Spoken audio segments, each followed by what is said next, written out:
yeah, if you could. Okay, so let me see. Hello, everyone who's not watching right now because I haven't posted it yet. Nicole, can you talk too? I'm So then I can talking, just. talking. Mhm. More talking. I think Nicole needs to be increased just a tiny bit. Talking. More talking for testing. Don't listen to me, I'm talking. Yeah, that sounds good. If you did something, Jake, I hope you did. Okay, I think you can. Okay, yeah, that sounds better. Okay, I think we can. I think we turn off the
All right.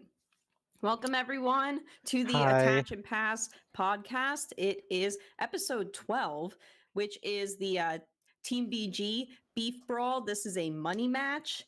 Uh, I'm here with Nicole, who is Hello. the one of the co-founders of Team BG. And you Yep. got myself, Nikki, who is pretty frequently on the podcast.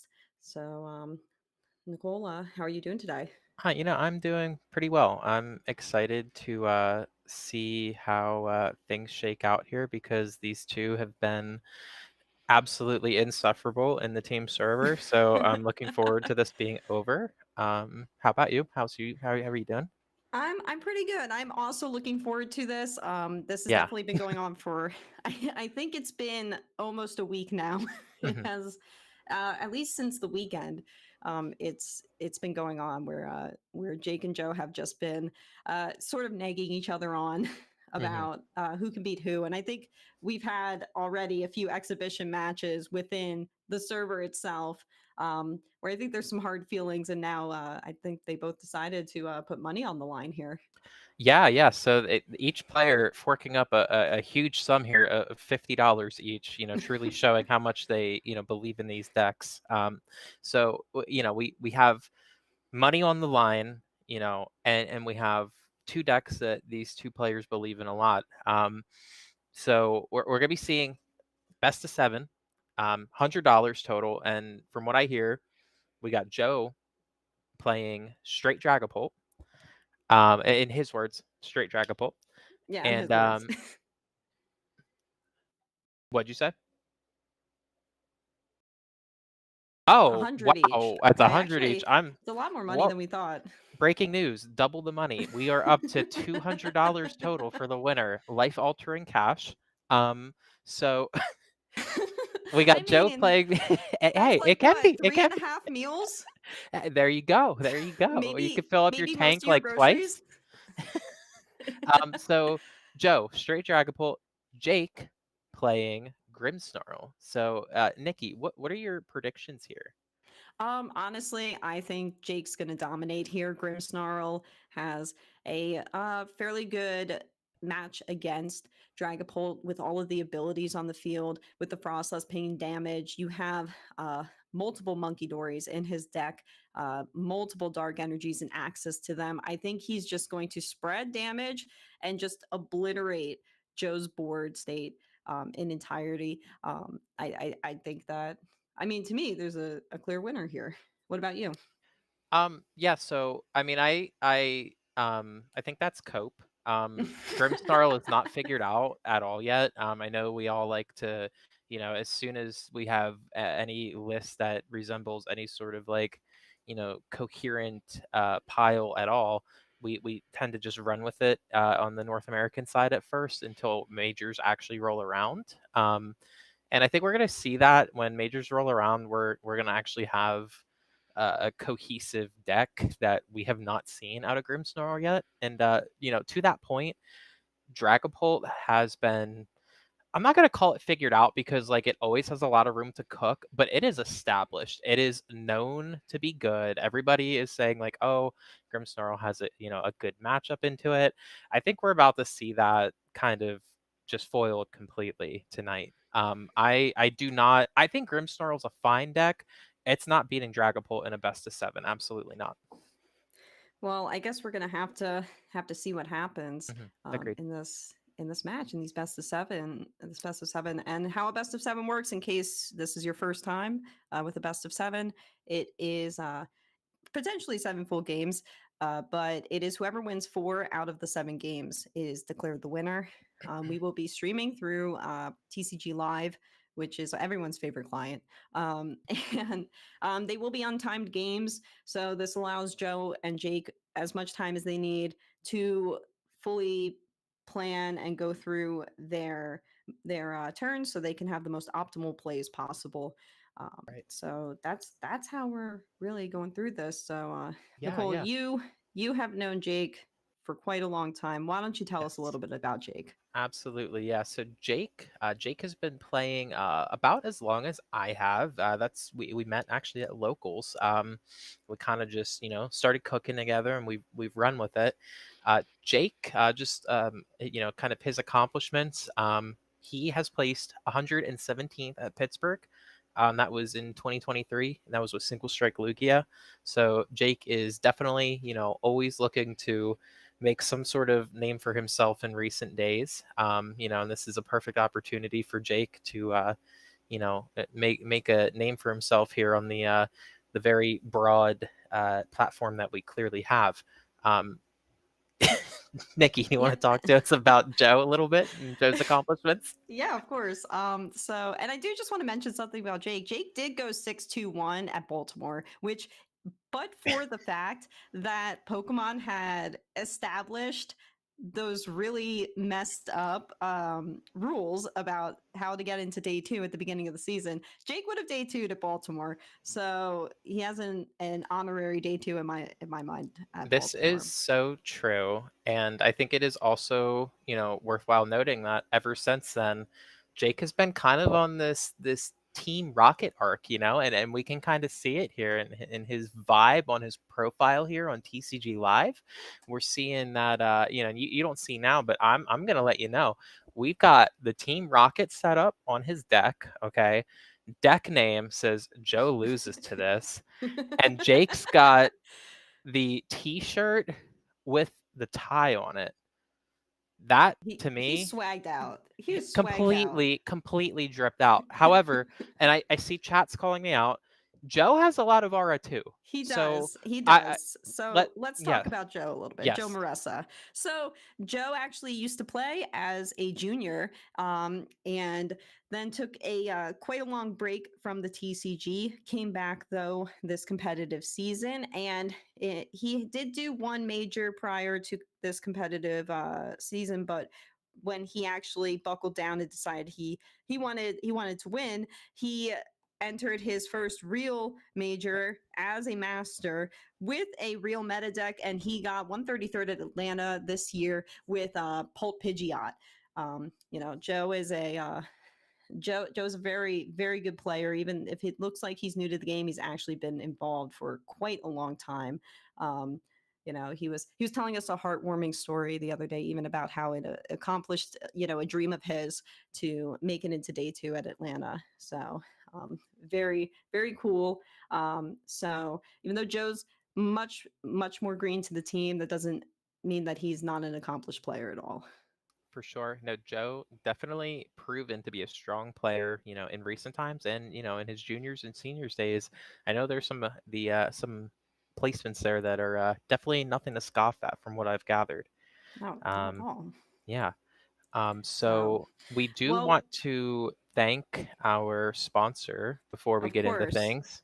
Yep, FCBC Armor. As you guys know, they sponsor Team BG. Buy their sleeves, buy their binders. Their binders are so good. These are some of the, if not the best sleeves in the game. Hmm. I abused these poor sleeves every Hmm. day, and they come out nearly unscathed. The only times that they don't is when I'm shuffling them like an idiot. So it's user error. It's not the sleeve error at that point. And Um, even then, I know they hold up better than anything else on the market. And that's exactly what, in my eyes, sets FCBC apart from everybody else. True quality at a very, very reasonable and medial price. It's yeah. right in the middle of the road. They And shuffle honestly, so for that smoothly quality, too. They yep, shuffle so smoothly. I yep. mean, they don't get dirty. I have not come into contact with the dirty sleeve yet. I've been using the same sleeves for like 2 weeks now. Not a speck of dirt on them. They are they are such good sleeves, honestly. High quality sleeves. Please, if you haven't, try them, buy them, get FCBC armors. You want to protect your deck, protect them right. You want the right armor. So I think we're Yay, ready FCBC. to, yeah. So thank you, FCBC. Thanks, Brian. Yes, You're awesome. genuine thank you. Very, very good company, very good sleeves. And on that note, I think we're I going to think we get should right into the games, right? get into the games. Yeah, I am so excited for this. This is going to be This is gonna be so fun. Looks like the So it looks challenge is like, yep. getting initiated here. All right. Dragapult and Grimmsnarl. Jake on Grimmsnarl. Joe Mhm. on Dragapult. Here we Let's go. see who gets the coin flip here.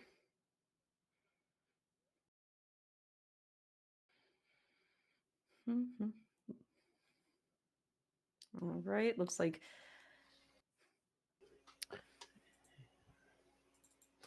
Yep. Looks like Jake's going to go ahead and take that yeah. coin flip. Or I'm sorry, Yep. Joe, rather. Joe. Whoever these guys are, they both Two have J J's. names. Yep. Two I James know. and I two know. N's. Wait a minute. We got the double J, we got the double N. So we just need some vowels in here. We can make gin.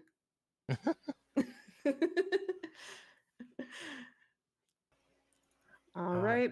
So we're right. starting with Jake, and Jake is starting out with the Impidimp. He Mhm. is playing a Buddy Poffin and searching his deck. Probably going to do a little bit of a deck check here, or just pick whatever he feels like without doing the deck check.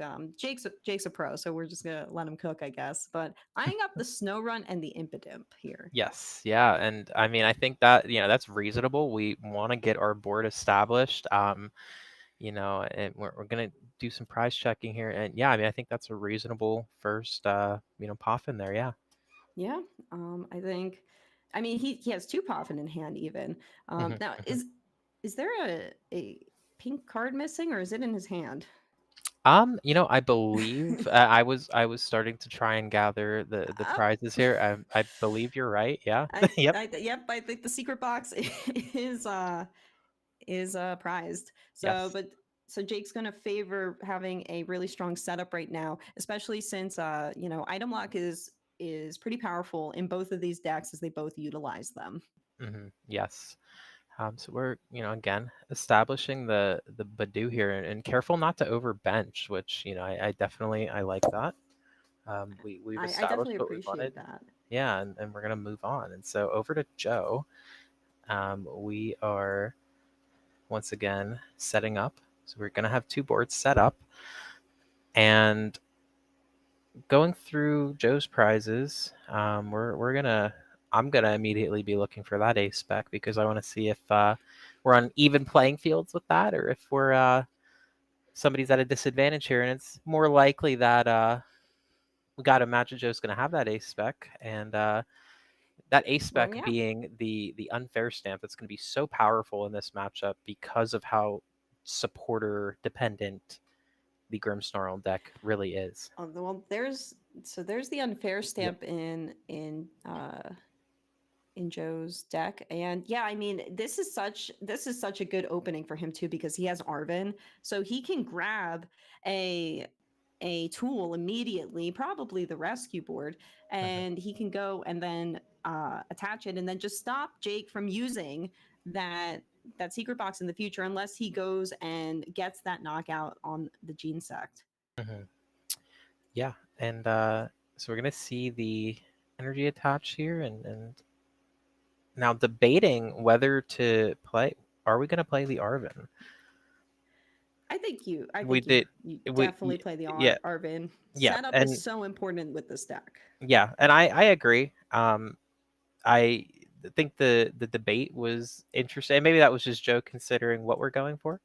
But I could also, and the reason I bring it up is I can value the thought of holding that, but again, right, knowing the Badoo's on the other side, we're probably going to value getting that item played off and value the setup for sure. And that's Hmm. exactly what we see, and that's what I wanted to kind of gather from Joe's play here is, do we preemptively go ahead and grab that Dracloak? Because if we look on the other side, my question with that is, we got 4 Iono on the other side in Jake's deck, so do we risk that? And I think, knowing that we would double our hand count, it kind of puts our opponent, being Jake here, at a weird situation. Yeah, I definitely agree. Jake now has to make a decision that he knows. He knows what Joe is going for with the setup here. He wants the recon directives. So if he does get the Iona off, he is just giving Joe a fresh hand. And additionally, Joe does play four Ionos as well. We know Dragapult really loves to use Ionos, and because of that, um, it it kind of isn't ever hurt from the Ionos, especially early game. Yeah, and I think that's a very good point to bring up. Um, again, like I think this matchup is so interesting, right? Because we have one deck being Dragapult that is so set on, so much of its win condition is just that disruption, that unmistaken. I'm going to play my game. I'm going to set up these counters, and not only that, I'm going to prevent you from playing how you want to play at the same time. And that strategy, in my opinion, that seems very rough for Grimmsnarl to work out of. So that's why I can appreciate how calculated Jake is being in his play here. No, yes, I definitely think that Jake is trying to make the best decisions possible. Now, he did choose the research instead of the Mhm, Iono and finishing off his turn with an itchy pollen, but he did get down that frost blast uh so he can now start dealing that damage across the board and set up for when hopefully the Grimmsnarl comes out next turn because we have the Spike Myth Gym out as mhm, well. mhm. Yeah, so and I think yeah, that was wonderfully played, and we're gonna see that Iono here from Joe's side, and I think knowing, from Jake's side, like I think it was correct to not Iono ultimately, because again, when you pair that with the Badoo, we're not going to get the evolution of the Dragapult, so that's safe. I think the Iono from Joe was interesting because we've increased Jake's hand size by a lot, and to me, leaving that, pairing that with the stadium being left out, that could spell trouble with the boss's orders here. Oh, Now, most definitely. yeah, Now, and it also gives Jake extra cards as well, which, as we were saying, how it would favor Joe. And here it gave Jake a Grimmsnarl, so he can use the Spikemouth Gym to then grab one of the more Grim for the other for the Impidimp then, and just yes, start continuing the setup of his board. yes. Yeah, and we're not going to see that boss play come to fruition. And the ace spec is not prime catcher here. Therefore, we will not be getting that gust onto the drag cloak. However, I do think this is a very strong board for Jake here. Truly, I mean, the double Morgram is that's definitely scary for Dragapult here at this stage of the game. Flip side of And that, we do have Drakcloak, double Drakcloak and the Genesect, with the rescue board. So I don't know. I mean, two very strong boards, and I'm kind of curious what your thoughts are. At this midpoint of the setup here, mid to late point of setup, definitely late point. What do you kind of gather from this board state here? How do you think it's going to swing? well, I think that Jake's definitely. I now we do know what's going on in Joe's hand, which we know he has the Dragapult ready to start swinging in his Hmm. hand. And Hmm. there is no protection from that Phantom Dive going on Jake's bench at all. He doesn't run the Rabsca or anything. So personally, I think that Joe is a little. He is more set up, even though we do have the Grimmsnarl out with Jake right now. It looks like that the overall, I think Joe's going to have a very strong next turn, and I think Jake's trying to prevent that right now, which is why he is using Itchy Pollen again instead of starting to swing with Hmm. this Grimmsnarl. I completely agree. I think that was very well put. This is definitely going to be a strong turn. Looking at Joe's hand here, I like the idea here of post Iono. Let's go ahead shuffle that deck with the stadium from Jake's side. So I do like that. Also, just gather some ideas here. Take a look at the deck. What's our line? What do we want to do? Yeah, and Jake was considering, I think, putting down that artisan as well at in a small moment. But I think opting not to because he knows that Joe is going to get to shuffle his hand either way, so he might as well not allow him to grab another Pokemon and set it up on the board without drawing into it naturally instead. Hmm. And here you see Joe is definitely fishing for, I think, a little bit more resources and everything with these recon directives, and Joe is now opting to start swinging with the Dragapult and even considering Yeah, evolving the second cloak into Dragapult, which he has done, and he's and setting it up I as like well. that. I know that obviously, from the logical standpoint here, we can clearly understand, sure, this limits our draw power. We're about to be completely established on our board. There's like not much else we need to be drawing in this matchup. Oh, Um, yes. so, and this is exactly why, in my eyes, I favor Joe in this best of seven here, because once Dragapult gets established, I think it's the hardest deck to beat, and the only matchup I could give some favor to in that, on the other end would be Gardevoir, and this is not the Gardevoir matchup. So I think this is a very scary spot for Jake here, to be honest. I agree. Now Jake did prep with this in mind. He grabbed an energy switch actually. Mhm. So he is looking to put down that Monkey Dory if he can and start swinging the damage back to Joe. And I do think that Dragapult, if it gets on its feet faster than Grimmsnarl, yes, it is very powerful. And yes, it is pretty much gonna start steamrolling. But I'm not gonna count Jake out yet. We're still at 6 prizes each. And if Jake can manage to set up the monkeys and he can start getting damage onto Joe's side of the board, then I think he still has quite the fighting chance. Absolutely, yeah. I think it's definitely good to keep in mind, like you said, no prize is taken yet. So much has already happened in this game, it feels like, and we are still at a point where zero prizes have been taken. So, um, it definitely good to keep in mind, and we're gonna see, in my eyes, at least I think we're gonna see the artisan placement happen, just to prioritize getting that Monkey Dory out here. Um, and seeing that E switch, combining that with Arvin could be very nice, getting that double monkey off. So I think we're potentially going to see that play here. Um, and I mean, I think again, to Jake's credit, doing everything possible in this matchup that I personally do deem to be pretty unfavored. And you see here, Jake is Jake is grabbing that devolution as Hmm. well. He is gunning for a setup so he can then uh, just completely devolve Joe's board state and ruin the setup entirely. So, like I said, we are not Jake is not out of this yet. And I do like that. I do like that both of them, with the power to move the damage around, have kept Badoo, because I do think that the Badoo is. I think keeping the Badoo to kind of board lock both of these decks a little bit is a very good move. I think it keeps both of them sort of in a mindset where they have to manage their own resources and their own setup very well here. So Jake, where he would be wanting to have out, I think, two Frostlass, can't do that now, and he's favoring the monkeys because he can see that the monkeys are actually uh, probably more powerful, especially at this middle point of the game. Hmm. I think that's completely accurate. And now I'm interested to see here. Okay, we're favoring that back Dragapult still, which makes sense because we're going to be swinging here. I found it interesting, and I don't disagree with this at all. Definitely was curious to see if Jake was going to favor taking some prizes here and taking that Badoo out, or if we're going to favor keeping that on the board for a later option. And it seems like we have opted to just not risk getting unfair stamped.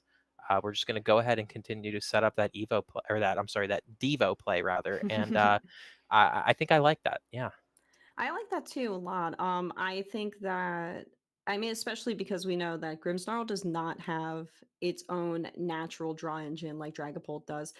Trying to prevent that unfair stamp, especially now that Jake is swinging with the Grimmsnarl instead of the Badoo, opens up that as a play, and he's keeping it in mind. Instead, he's going for a complete annihilation of Joe's board instead. But Joe, obviously, anticipating this, is instead prepping another Dreepy. Yes, yeah, and not only that, but we're gonna go ahead and clear. We're at it looks like 80 damage there on that Dragapult. Yes, and so we're gonna go ahead and make sure that stays out of that Devo into the knockout on a Dracloak range. that being 90 HP. So we want to go ahead, get some of that damage off, it looks like. And I definitely agree with that play. I mean, that's definitely the line here. Um, Yes, and I think that this is smart because the front Dragapult's going down. I think we've all accepted mhm, its fate. This also allows the Devo play to happen since Joe did see it from the Arvin being chosen off of it.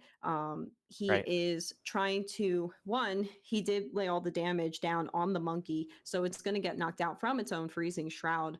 And then number two, he will have that Dreepy in play. He has a Dracloak in play, so hoping that he can get start churning back into another Dragapult. So it kind of forces Jake into a position where if he does Devo, then he is taking out two Dragapults, but another will just start cropping up and waiting for him here, Yeah, kind of yeah. like a weed. Hey, you know what? That's a very accurate comparison, and I hate how accurate it is. So it looks like we're going to search off another Impidimp, which I mean, yeah, definitely agree with. It's definitely that time. Um, and I mean, Jake's board state here. This is again, I know I keep going to a little bit of a "I told you so" moment, but this is exactly what I have concerns with in this matchup right now. It's looking. I mean, we have the Iono, but I mean, we also recognize that Dragapult, with how set up we are, Dragapult doesn't truly care too much, in my opinion. So, I mean, we have the Devo play here. I mean, that's good, but we're not knocking out both. and and I understand that, but I mean, unless Joe draws into another Dracloak, he does have a lack of a draw engine that isn't entirely supporter based. Right. Um, And now so Jake not having this information, obviously, but mhm, we do see that, we have the out to a Dracloak here. we do. So that's going to I think that's gonna potentially start to swing this matchup. Honestly, that feels like the gamble there off of Jake's side, right? This is the Iono and Prey, and I don't know if the prayers will be answered here.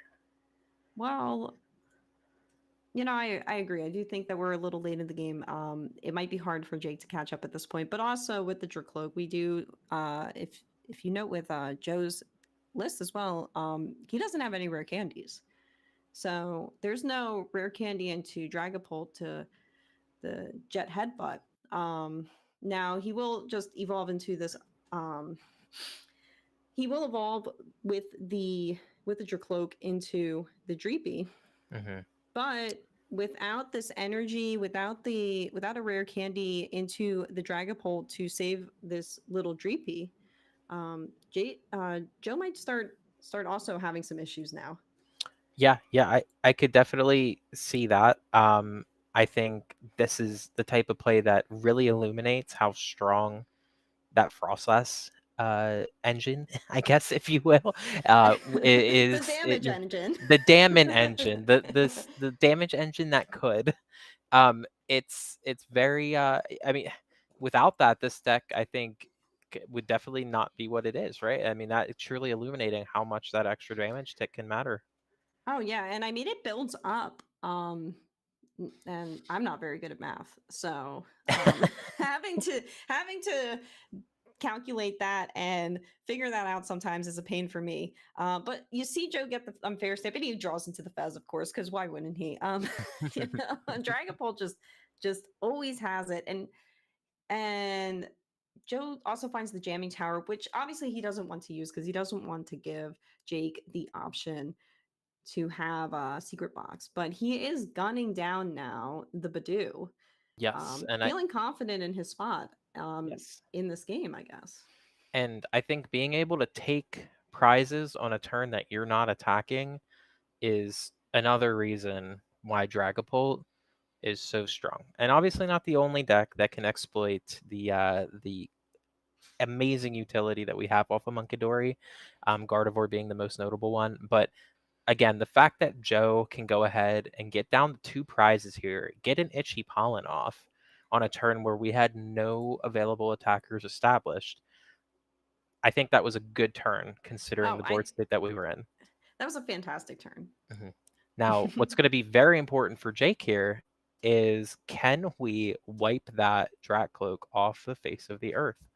Um, I don't He's looking for a know. way. So, looking at Jake's list, I'm sorry, did we use that energy switch before? I believe we did, right? I'm not sure if it was used. I wasn't paying attention I forget at this point. during See, that turn. there's It's one been energy such a switch. long game. It's been such a Yes. long game one. Yes. And so, yeah, we see that, Jake is in a position where he can't use any of those cards now because he's item locked. So, at this point, we got to wonder what what's going to come of this next turn, because from my perspective, all we need here would be Monkey Dory. Well, no, that wouldn't be it wouldn't be just. Yes, it'd be Monkey Dory Gust. Yes. Yes. Yes, Um he definitely, that's all he needs is the Monkey Dory and the Gust. mhm. Um, Jake here is trying to pick who's the best candidate for this 30 energy that's just going to volley back next. But um, he is eyeing up the Dracloak right now, knowing that it is powerful and sort of forcing Joe to choose to get the energy to get that damage off of the Dracloak. Then, if he can't find his Dragapult during this during his Yeah. next turn, and Jake is considering not attacking because he doesn't want to activate Pheasantipity. Yep, and I was just gonna say that is probably the play, to be honest with you, and I don't think it's gonna pay off, but I do think that that was probably the line, unfortunately. I mean, I get the debate at the very least, right? But and just as I was gonna lead into is, we have the research in hand, so we're pretty well on our way here for Joe. We definitely are. We are just we're missing that Gust, but Yeah, the gust we're is not not gonna going get. to happen. Yeah, we're not getting that Gust. We do With have it now for next turn. Yes, next turn we have it, but not this turn. We do have the Night Stretcher. We do have the Dragapult. Um, so Joe is definitely swinging this turn Mhm. to really force Jake into a position where you have to kill this thing, or it's going to kill you next turn. Yes, yep.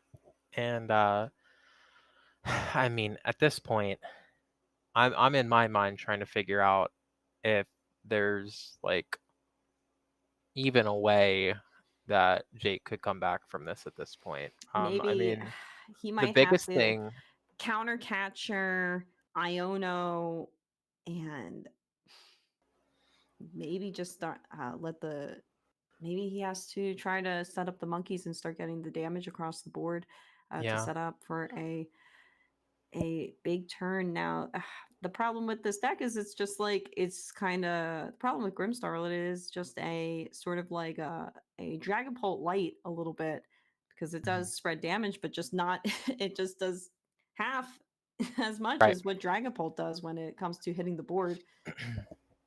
Yeah, no, I think I think it's a beautiful comparison. Dragapult Light is kind of exactly what Grimmsnarl is. It's Dragapult, but you have a little bit of assistance in your setup. I'm not even gonna call it your setup, in your energy situation, right? We have the built-in punk up energy acceleration ability.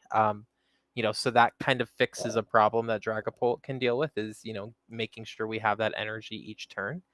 um but then it suffers in other ends, and I think we're definitely seeing that. Oh, definitely. I mean, I'm not sure Jake has a way out at this point. He's No. looking for the shaman. He's checking his resources right now to see what is his best options here. What is going to get him into a win here? He's eyeing up the counter catcher, thinking what's his out here? How does he get out of this? There's no Ionos left into the deck, and that it's that early research that really is hurting him now because in that early research he lost I think two Ionos. Yeah, and I mean, I think one thing to note here, and this is what Jake is looking at, we are in a spot where Joe doesn't have many energy left at all. In fact, so I'm looking at Joe's list. We play 8 energy, so there was, I believe, what, 3 in the discard, 4, 5. So there's 2. There are 2 energy left, and we have a 7 card hand. But I mean, think that's exactly where Jake is going with this. Is we got to try and get something stuck in the active and figure it out after that. And to be honest, I don't know what figuring it out after that really looks like.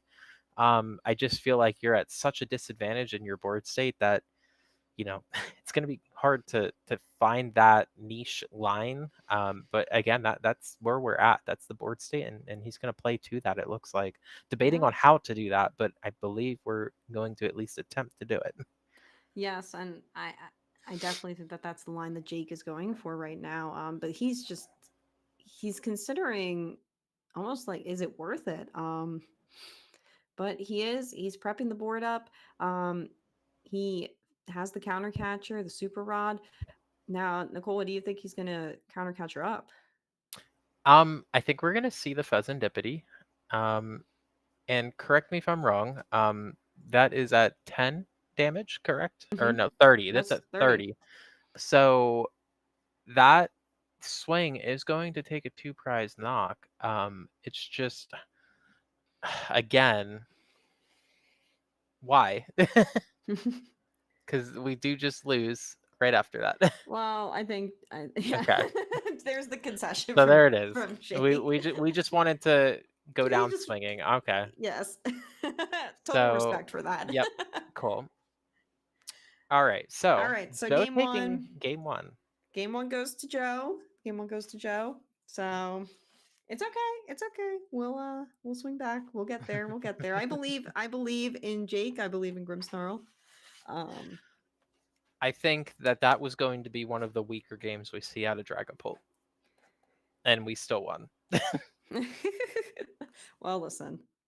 I just want to see good games. I'm going to be honest. Oh yeah. Oh, agreed, agreed. But listen, what would this be without a little bit of banter, right? Oh, of course. And I think that also that wasn't the strongest setup that Jay could have had either. So Agreed. I want to see games with this full setup. Yes, yeah, and I think that both players had a relatively even setup, but I do think Dragapult is able to bounce back from a mid setup a little bit better. I think that Jake's decision not to Iono but to do the research really hurt him in the end. It's Yeah, one of those early game decisions that caused a late game, uh, just a late game loss there. Because I think if he had access to another Iono, he might have actually been able to maybe do a different play yeah, and have a little bit better of a setup and maybe even come back with a good win. yeah. I mean, it definitely would have changed things. That's for sure. Um, Starting monkey. yeah, yeah. I was just gonna say we're seeing the mirror start. Okay. Oh, okay, and we are starting with Joe, who has Has monkey, has a dreepy, is considering attaching the luminous. I think. Oh, I would not be attaching there. I think we definitely get the attach on the Dreepy, in my opinion.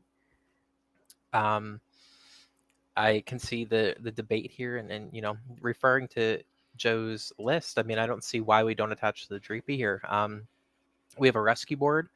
We have Arvin in hand. I do not see a world where we attach the monkey right now, but I'm curious what your thoughts are. I don't see a problem with monkey honestly because what Joe is anticipating I think is Badoo, Hmm. and starting to just volley that sort of the the damage from the Badoo back onto the onto Jake's side of the field. But it looks Fair. like Jake opted for Iono. And he's going to get out two Impidimps. Won't be able to grab that Badoo. So it does look like the attachment to the Dreepy was the optimal play here because, that Dreepy is getting set up to be a nice, strong, big Dragapult. Um, Yeah. yeah. Yes. Yeah. No. We're seeing the evolution in real time. Um, So looking He's eating at his veggies. yes, yes, eating all of his greens, and you know what? We love that for him. A little dreepy. So So back to Joe's turn. Jake yes, sets up the two impies and passes, and he had given a Iono to Joe, which got him a Brock scouting, Right. honestly. Yeah. Um, Gene sacked Fez, which isn't really needed yet, but Mhm. um, I think Joe's kind of considering. It looks like he's going to. Oh, he wants to knock out the Spike Myth, and he's going to research all of that away. Not what I was I anticipating. I actually I kind of like this. This is just like very much. I mean, once we committed that attach for turn on the monkey, this was another turn of just establishing our board and knowing that we play all of the items that we do to get our Dreepies out, knowing that we, have. I mean, off the research, we have 7 cards. We're gonna hit basics, right? We're gonna hit out to basics. So to me, that was just a better way of getting set up and seeing more cards. I kind of liked it. No, I thought that was great because now we just have a board of Dreepies Hmm. staring down at you, and Hmm. and Jake's kind of considering who is he going to grab off of the artisan. Is he going to grab the Snow Run, or is he grabbing the Monkey Dory? And it looks like he's choosing the Monkey Dory. He's anticipating that damage, and he really wants to immediately send it back when Joe starts giving it to him. Really, Yeah. um, so this looks to be a Badoo-less um, sort of game here, which is very interesting, very different from last game where we had a lot of item lock going on. And this time they're allowing each other to use all of their items and set up as much as possible. Yeah, and I think it's interesting to note, right? Like, game to game, just how differently the flow of the board state can be. Through both opponents here, both players, we have, like you said, a completely different approach to the game. And what's interesting to me is even through all of these items being used, nobody has hit a rare candy into their stage two. Um, I think. Well, Joe can't. um, Joe Oh, doesn't have you're any. You're right. I keep thinking that Joe is still playing one rare candy because I've been looking at his list for how many months now. And you're spot on. Correct. Joe does not play any rare candies. Jake, on the other hand, plays 2 more than Joe. So Jake plays Yes. 2. And but 2 plus 0 is 2. we haven't seen that rare candy despite Badoo not being or yeah, despite Badoo not being utilized. And I think like just recognizing that Jake is still playing at the tempo of Dragapult is going to become problematic for Jake, I think. Whenever we are playing at the pace of Dragapult, we're usually in a spot that is not good for us. Well, it looks like I spoke too soon. It looks like we are going to start entering into item lock as Joe is anticipating uh, that Grimsnarl coming down, grabbing a Dracloak, and he's gonna want to get another recon because he wants his draw to come in, Yes, yeah. and he's just gonna finish off with an itchy pollen. And I think what's really, really rough for Jake right here is so, I mean, obviously, sure, like we have the evolution, we have Double Monkey, and that's really good. We have the Artisan to use. What do we do when we get unfair stamped? I mean, pray that you Right? hit one of your researches, your Ionos. Yeah. Jake does play 4 Iono and 3 Mhm. research, so the chance is not low that he won't find some way out of it at this point in the game, especially. Um, but he's really eyeing up what's the item to grab, and he's trying to think very very forward actually, Mhm. um, because he can't use these items. Right. I think grabbing the secret box and just having it for when we can finally do it is good. And it looks like Jake, great minds think alike. We do grab the secret box, and so we're gonna punk up here. And I I have my concerns with attacking right now. I'm gonna be honest. I also recognize that if you don't attack now, when do we? Yes, I think this is. You were saying the tempo of Dragapult needs to be matched by Jake here, Hmm. and I think he's trying to match it to the best of his abilities right now. Hmm. He's recognizing that if he lets Joe keep drawing with recon directive, keep setting up his board, keep getting everything moving, that he is going to fall behind, as we saw in game one. So Hmm. he's taking a more aggressive approach at this point, and deciding to start swinging and kind of force Joe into swinging back at him so he can start moving all of the damage with the monkeys. He's If he can find another dark energy, Jake's going to have access to 90 damage to just bring over to the other side. Hmm. Yep. And I do think one thing to be critical of in that turn, I think that was a great turn. I did not love the 30 damage placement on the Dracloak at all because we can very much anticipate that's evolving. I think that would have been much better served onto either the Genesect or the Dreepy. Just starting to pile damage onto something that actually has a chance of getting knocked, I think, in my opinion, would have been better because no matter what, we're two-shotting that Dragapult, right? Oh, yeah. Um, but still, something to think about. But one thing, not being critical, but on the other end, actually admiring Jake's board is this is the first time tonight we've seen a triple monkey board state, and I think that's going to be pretty strong, actually. I agree entirely. Yeah. I think Joe's recognizing that as well. He's hitting that Iono to try to deplete Jake's hand a little bit. Gets a boss, gets another Dracloak. Um, you know, Dragocloak is just going to keep using Recon to just find what it really needs. He's grabbing the Badoo, but I think it's just because he wants energy in the deck just in Mhm. case another Iono, which is probably impending, is coming. And here Joe needs to consider where is he going to place this damage. And I think truly, in my eyes, I would personally probably pile it all onto one, um, because we want to force pressure onto something else for a knock and then not allow Jake to monkey dory the active Grimmsnarl. Um, at the same time, calling myself out, we're two-shotting it no matter what. So I don't know, maybe it's not as useful to do that.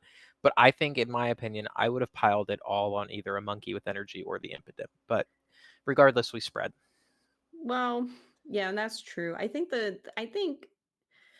piling it in this way with the Dragapult though is much more smart because it forces Jake to, if he wants to take that 90, if he wants to use it, he's going to have to take it all off of the Grimmsnarl while Joe can start setting up the monkeys in the back to just all die, Hmm.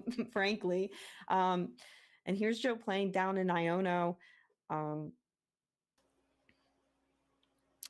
I'm sorry, Jake playing down in Iono. Yes, yeah, Like that's okay. Jalen. Please I know, my brain was lagging. I was trying to get there too. It's okay. We will get there together, everybody. we will all get there Yes, together. Jake playing down the Iono, and here we're now finally debating where are we Adrena branding to, and we're gonna find out. And I think I'm interested to see where you think this is going. I think he's going to honestly aim for a cloak. Yeah. He's just gonna. I think he's gonna knock out a cloak and just start, getting something ready with the shadow bullet, and kind of putting Joe in a similar position where it's like, well, where do you monkey off of it if you have that ability to monkey off of it? Do you take it off of, if he puts it on the back end Dracloak, do you take it off of there Mhm. to kind of force Jake to boss it up then? So what I'm seeing in the flow of this game, what I'm envisioning is a board where Jake can continuously triple monkey, or at least double monkey, to get 60 damage counters onto a Dratcloak, and we spawn camp them. Every single time there's an energy on one, we can take it out. And I think that's exactly what Jake is going for here. Every single time we have energy on a Dratcloak, we need to wipe it off. And honestly, I'm absolutely adoring this change of strategy from Jake. Oh yeah. That just ignoring the Frostlass build or engine rather, and we use that term loosely here, um, and going for this Gardevoir-esque type monkey dory game style is it not only speaks to Jake's skill as a player to identify new ways to play a matchup, but again, I think this is also the optimal way of playing this, and that's surprising because there's a fair amount of abilities across the board. You know, Now, my one I don't know if this was correct or not, but I did see that he put that last remaining 30 on the Dragapult, which again, I think that forces the damage to just come off of the front Dragapult. Um Mhm. I I think that's okay. I I think again, I would have, so correct me if I'm wrong, but we went 30, 30 onto the Dracloak and then mhm. 30 30 onto on the the front. Yeah. okay. I personally would have been putting the 30 onto the Dracloak because if there's a world where a monkey gets knocked out here, or even double monkey by some sort of weird shenanigan with Dusknor, we just want to be setting up as much as possible into that strategy that I outlined, because it looks like that's what Jake's going for. You Yes. know. Yeah, and it's now Joe's turn, and Joe's considering does he attach to this Dracloak? And if he does, I think he's gonna have to evolve it. Mhm. I um, agree. I so mean, it doesn't knowing get that, knocked out. yeah, I mean, it's relatively, you know, I don't know. I guess maybe Jake wasn't putting those damage counters onto the Dratcloak in order to not telegraph as much that strategy, because it's not a requirement to hit that. You don't have to put the damage on now in order to fulfill that strategy. But at the same time, Joe being the wise player that he is here, I think we're seeing that he's noticing exactly what Jake's trying to do, and he's not gonna have it if he has any say in it. Um, And I think Joe just did the correct play here, which was not put any guy that's lower than 90 HP now down on the mhm. board. Agreed. Yeah. It's see, and this is exactly where I thought it could get tough though, is if we whiff that evolution. This is rough. And so we do Yes. have the bench, which is correct, but now knowing that, the energy count, or I'm sorry, the energy on board rather, could all be depleted this turn. This is a scary spot here, but we're also taking 3 prizes. So I'm this is in my opinion the turn here that's probably going to tell the game, right? Oh yeah. I mean, we're just depending on how how Jake decides to use the 50 damage here, because he cannot knock out the Dracloak with Mhm. the 50 damage and the Shadow Bullet. Right. Um, he's considering what to do about the Dragapult. Um, he has the Spike Myth. He has access to Artisan. He's definitely considering getting into Spike Myth to grab that Grimmsnarl, opting not even to grab anything off of the Artisan, because I think he's just sort of accepting maybe that any snow red that comes down is just gonna enter the pain game here. Yes.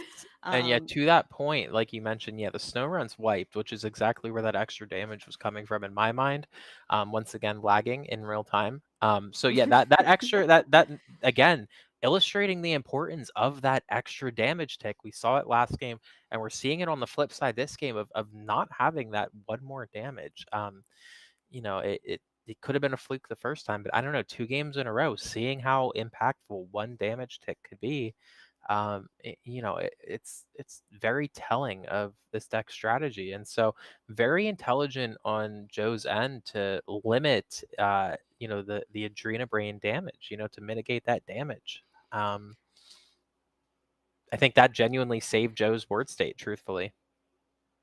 I agree entirely. I think the secret box also is the correct play right now here that Jake is doing.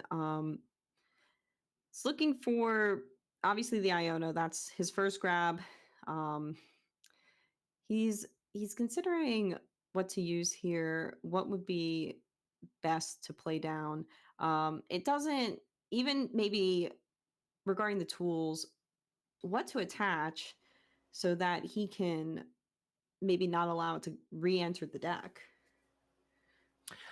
Yeah, and I mean that's again, thinning is winning. So if we're if we're looking to win, we're gonna need the thin. However, the tool that we're grabbing, gonna go for the disruption route. It looks like, and it's a matter of do we use it or not? And I'm sure by now that Jake has established that there's at least not a lot of rare candies, or at least now has known, hopefully that there's 0 rare candies across that board. So if we go for we're opting not to, but I don't know, maybe I'm coping. I actually really I like the idea of the Devo there a lot. I think that actually could have been uh, a really good play, and maybe I'm missing something here. I'm curious what your thoughts are. I think that it would get the knockout on the Dragapult. It would force Joe back a turn. He would not be able to get into a Dragapult at this point. But I think what Jake is he is valuing more here. Um, the more so, I think he wants to control the board state, and I think he wants to have that Devo available to him to finish the game off.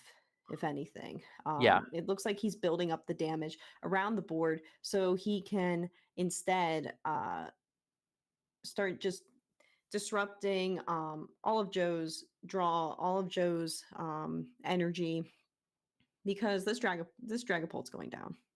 right. I think my concern, my main point is that if we would have devoed, we would have guaranteed not been knocked out this following turn. Whereas now, in my opinion, it's relatively likely. Well, we won't get knocked out unless there's a Dusknoir. Um, I still think like just preventing the attack entirely would have been very good. But Now alas, here we are. this is pretty interesting, Hmm. honestly. Knowing that Joe, unless he gets the Dusknoir, which he can't even get there because he doesn't have a rare candy. um, Yeah. he, um, I don't. Unless I'm missing something, I don't see how he could get three prizes this turn. So he won't be getting 3 prizes this turn. Um, right now, the best bet. Well, I mean, we'll have to let's see what this Iona gives us, and then I'll talk. Okay, so we're not getting 3 prizes.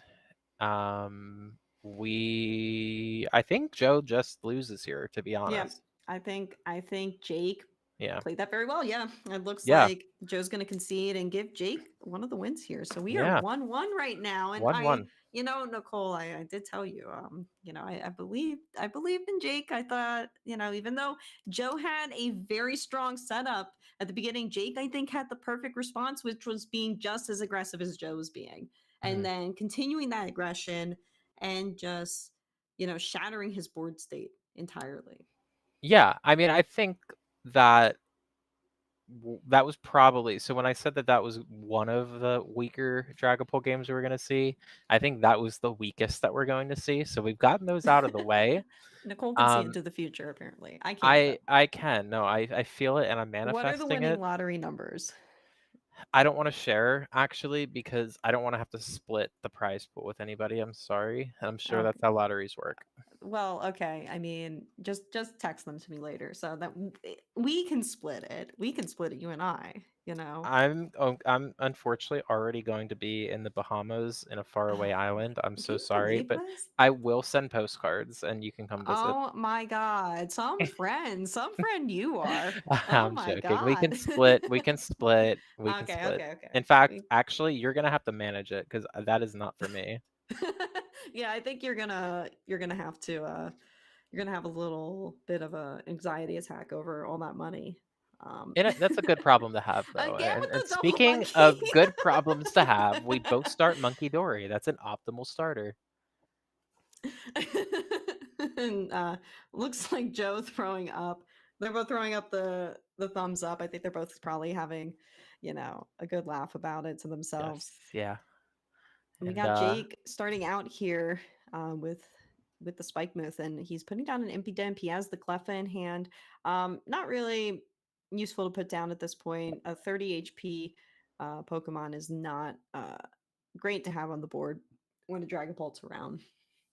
yeah, I think Jake is definitely going to be avoiding using that Cleffa. Um, but well, who knows? Maybe Jake is cooking on a higher level than you and I could ever fathom. I mean, I'm gonna be honest. Jake's played this Grimmsnarl deck so many more times than I have. He I mean, we were part of this was Jake kept bragging about his win streak with this deck. Honestly, this is I think part of how this challenge came up because Joe was sort of was challenging Jake on it. You know. Yeah, no, and I mean, I think that's exactly what happened. Two egos kind of coming together and becoming inseparable. Because they love each other so much, and I think it's Yeah. really heartwarming. Truly, yeah. This is so heartwarming. Two guys are battling out for $100 with a children's card game because their Yes, egos wouldn't stop. it's truly remarkable. Is I think the word I'm going to use. Now Um, that should be a postcard.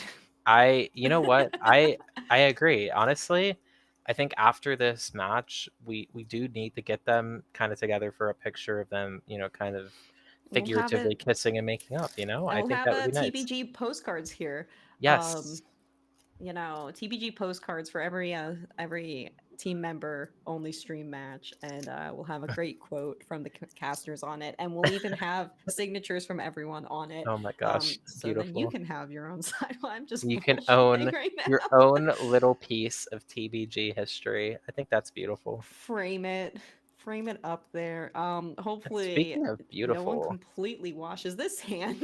yeah, I mean, speaking of beautiful, Jake is loving what he's seeing right now. But obviously, we're gonna have a supporter played. It's just a matter of we're debating on what to do, and it's got to be the Iono, in my I think opinion. so. You can't throw out the. Oh, okay. I mean, I Joe's. don't know what Joe's doing, but I love him for it. Well, I Joe mean, got we two get the bunny double poppins, poppin', yeah. so I mean, he's just smarter than us. I mean, I'm still going to say I don't love the resources that were tossed when we only play two Night Stretcher. Yeah, you know what? That's actually true. I thought there was a super rod in this deck for Nope. some reason, probably because Joe likes them. And so, So, knowing that we only play two Dragapult EX, we play two and Night Stretcher. one night stretcher only available, one Dragapult only available. That's Joe limiting his resources, but he really is valuing the setup here. Um, Jake kind of can see that, and he's going for an Iono because now I think he can already tell, like, Joe's gonna be kind of clawing for resources, especially in the later game. And also recognizing that the energy attachment, did not stick on the board because we had to retreat. So I think Jake here, best bet is to go aggro, but do we have the stadium bump is the question, and the answer would be no, we don't. So we're gonna whiff that evolution. Yeah, not even opting to use it. Um, Is the evolution just sticking on the monkey dory right now? I think it's just hanging out. Live is such a good client. Um, here Joe is trying to figure out what to do here. He's getting rid of the gene sect. It I don't think it's coming down. Going to give Jake full access to secret box, and he's getting a recon off. Finding the Brock scouting, which is great. It'll let him get another Dracloak out. Oh, jamming tower keeps it on. I was just wondering. Okay, so we were okay, and Does that chat that did confirm. that stops its discard? I didn't know that actually. So that is, I was going to ask because I somehow have never been in this position. So that is part of the effect of the tool. Therefore, it stays. That is interesting, and I happen to wonder, did Jake know that?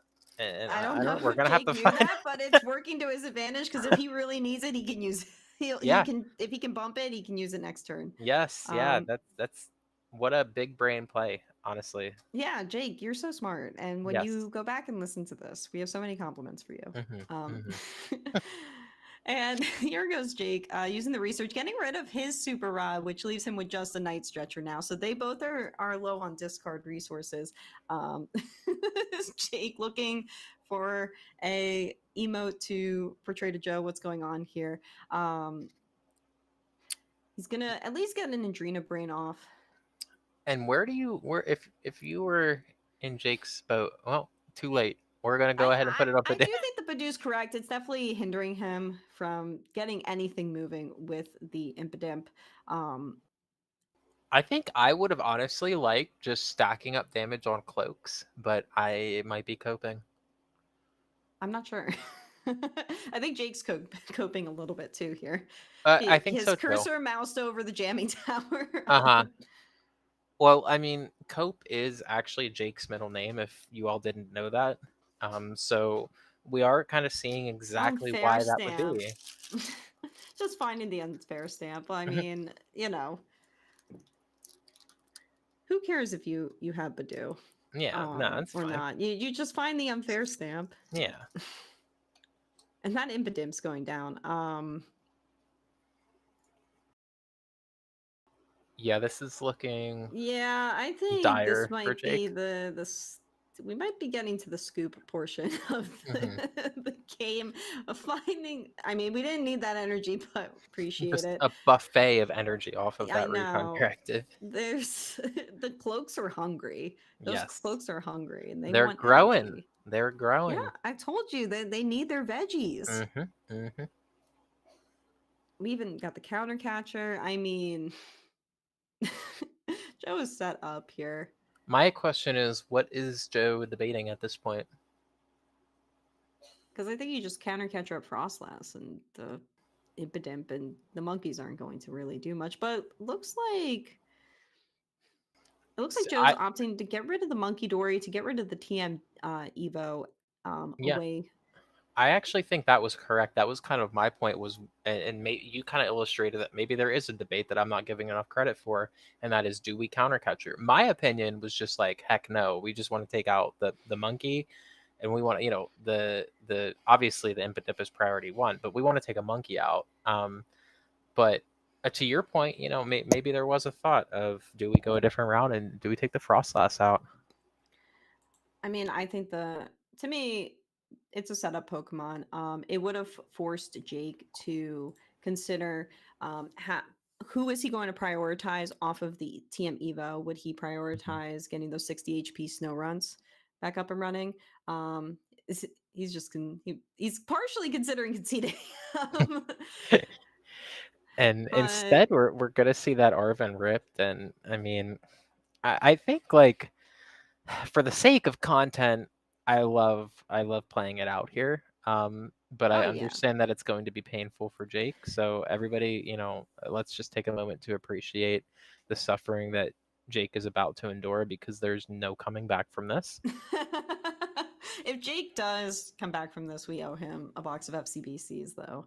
Um, If Jake comes back from this, I will have much bigger problems than needing to give him sleeves. I think you're gonna have to give him part of your lottery winnings. So, I mean, part of it. Definitely not all of it though. like Heck no. $20, right? That's part of Well, it. well, I mean, let's not get crazy. I was just gonna send him like a $5 like Jake's Fortnite doing the credit. concession. Yeah. He's admitting that was not the game for him. So No. at this point, Joe's at 2 wins and Jake is at 1. Hmm. Joe just needs 2 more to wrap up the game here. Yes, yeah, and But we're match we're even. obviously hoping that Joe can just, get these 2 games in as wins and put us out of our misery. But obviously, Um, I'm sure Jake will have something to say about that. And we're gonna see how this shakes out. Much to our remaining brain cells' dismay. see, and so it looks like doing the coin flip right now.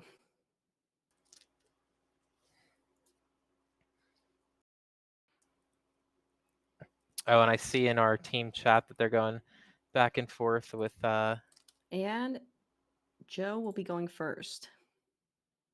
Nicole seems to have disappeared for a minute, so that's okay. It will just be Nikki, and I mean, obviously, that's a treat for you guys. We got Joe starting out with a Duskull in the active. We got Jake starting out with the Snow Run. So no double monkey 3 in a row. So do not play the lottery. Maybe. So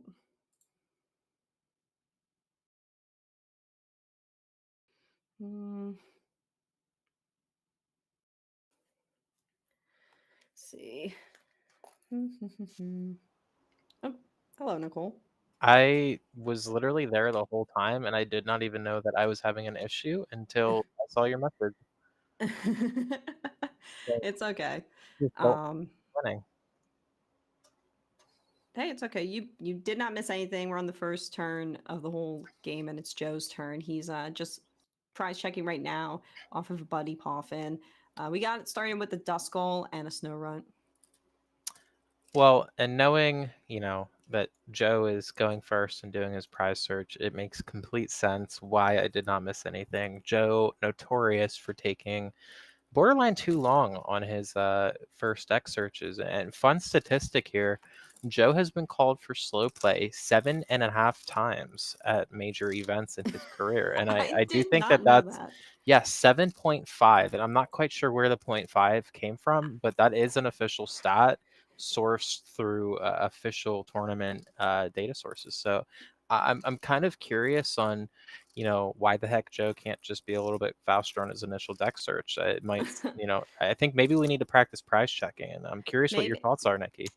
Yeah, I definitely think we need to do a TBG prize check session with Maybe a everyone. master class on prize checking. Masterclass on prize checking. Okay, all right. I kind of I like think it.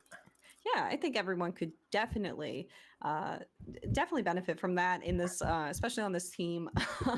But I did not know that Joe has been called for slow playing seven Yes, and a half times. That's pretty funny. The all half sourced on the is first turn. interesting. Yep. Which you're allowed to, you're allowed to take a longer first turn. Which illustrates just how long Joe must be taking on these first deck searches. Yeah, I Truly mean, astounding. or I mean, Joe's got like one of those faces just makes people angry. I think they're just That like, is man, true. I can't Whenever I believe see I'm playing this Joe, guy. I do get like this like weird sort of like blood pressure rise, and not in a good way. So like I I was gonna and say that again, could I'm be on in another Joe's way. side. Well, no, not in a good way. Listen, Joe, I love you, but let's not get carried away here, Joe's okay? handsome. Joe's Joe handsome. Joe Jake's is handsome handsome, too. but we're on a live stream here, and I'm sure that somebody out there is watching somewhere. So, unfortunately, we're gonna have to go ahead and say, Joe, you need to focus on your board state because honestly, it's looking a little bit rough right now on the outside, but it is on the inside that counts, and we do see that on the inside, the hand is looking pretty nice, to be honest. um, I do think that yeah, hand of supporters is always so helpful. Additionally, the drag a cloak, getting a cloak off, and I think that you cloak first to see what your options are before you commit to which supporter you're going to go for. Definitely not the professor's research because I don't think to drag a bolt in the discard is very optimal. Right, but Um, this did answer the prayers here, in my opinion. I think right now this answers that we're gonna go ahead and Arvin, get that rescue board and go straight into an itchy pollen. But I'm interested to see if that's the reality here. Um, I I don't see why that would be in any way a bad move. Itchy Pollen seems to be where Joe is going with that. I mean, there's no reason to put down the Badoo unless you're Mhm. going to use Itchy I will Pollen. s- I will say, no way of getting the energy here is not good. I was Yeah, just taking a gander at Joe's list, and no energy surge, no vessel. So not getting the turn attach is, I think, exactly why Joe was debating going Iono instead of the Arvin. And to and me, go sacrificing ahead. Jacques here is devastating. Oh yeah, I mean, I think if you weren't going to use Arvin, I actually think Oh, the there it is. Jock wouldn't have been that bad of an option either because honestly, Joe could have uh, you popped a Dusclops to get rid of the Cleffa, gotten another cloak Hmm. moving, and also still been able to use Itchy Pollen. Yes. Um, Now I'm not sure if that would be the optimal play, but Mhm. um, I think that's also an option. But I know Joe is not the biggest fan of Jack, so Yes, yeah, and I think one thing that we should note before we transition over into Jake's turn here is Joe identified that his out to hitting the energy there after using Arvin is we're gonna set up double cloak here, and actually that's exactly why he was okay sacrificing the Jacques. So again, like I think that type of play is exactly what illustrates, a strong mind in this game. And going over here, and I recognize I mixed up the J names now. But anyway, we are on Joe's turn, and we're J1 and getting J2. yes, and we're getting we are getting our energy and evolution off. Reaping the rewards of that gamble of ultra balling away some resources into that Dracloak. That's not going to be good for Jake, in my eyes. No, I mean Jake's board, though he has a full bench and everything, the Cleffa is really gonna provide a weak point in this game. Hmm. The longer that it stays on the field. And I think Joe sees that and he wants to just build up his board a little bit longer so that he can just start devastating Jake's entire setup. Hmm. Because I mean, Jake's not getting any HE Ballins off. He's just using Cleffa. Um, he's considering what to use in this situation. Um, Maybe go for the Spike Myth. Maybe check the deck first to make sure because he does have a lot of energy in hand. Like he does. Hmm. So Punk Up will not work because he does not have access to the energies in the deck. They're all in his hand at this point. Right. So that definitely is that is an issue. Yeah. I would have liked to see the search on the energies there. I'm curious how many are in deck. I didn't see any. Well, I don't know if he pressed all on his card selection. Oh, there Oh, they are. two. Okay, okay, Okay. okay. We're good. So we do have the two. And even if we had one, we would have been okay. But the point here that I want to make is as soon as we played that Arvin, and obviously Jake doesn't know this, but casting benefits, for content, we're going to talk about this. We have the unfair stamp across the board, and so taking the prizes here, we're not. If we're evolving. As I'm running my mouth, I'm seeing that Jake is well aware of what he needs to do here. We're not taking that prize right now. Oh yeah, and I mean, he wants the freezing shroud to just start doing its work, and he wants to put Hmm. that pressure onto Joe because Joe's then going to prioritize maybe taking out that Frostlass instead of this little Impidimp because I mean that's a big weak point in the Grimmsnarl deck. Honestly, is that if you can just get rid of the two Grimmsnarls that are coming out, you pretty much win. Which we saw that last game, and so I think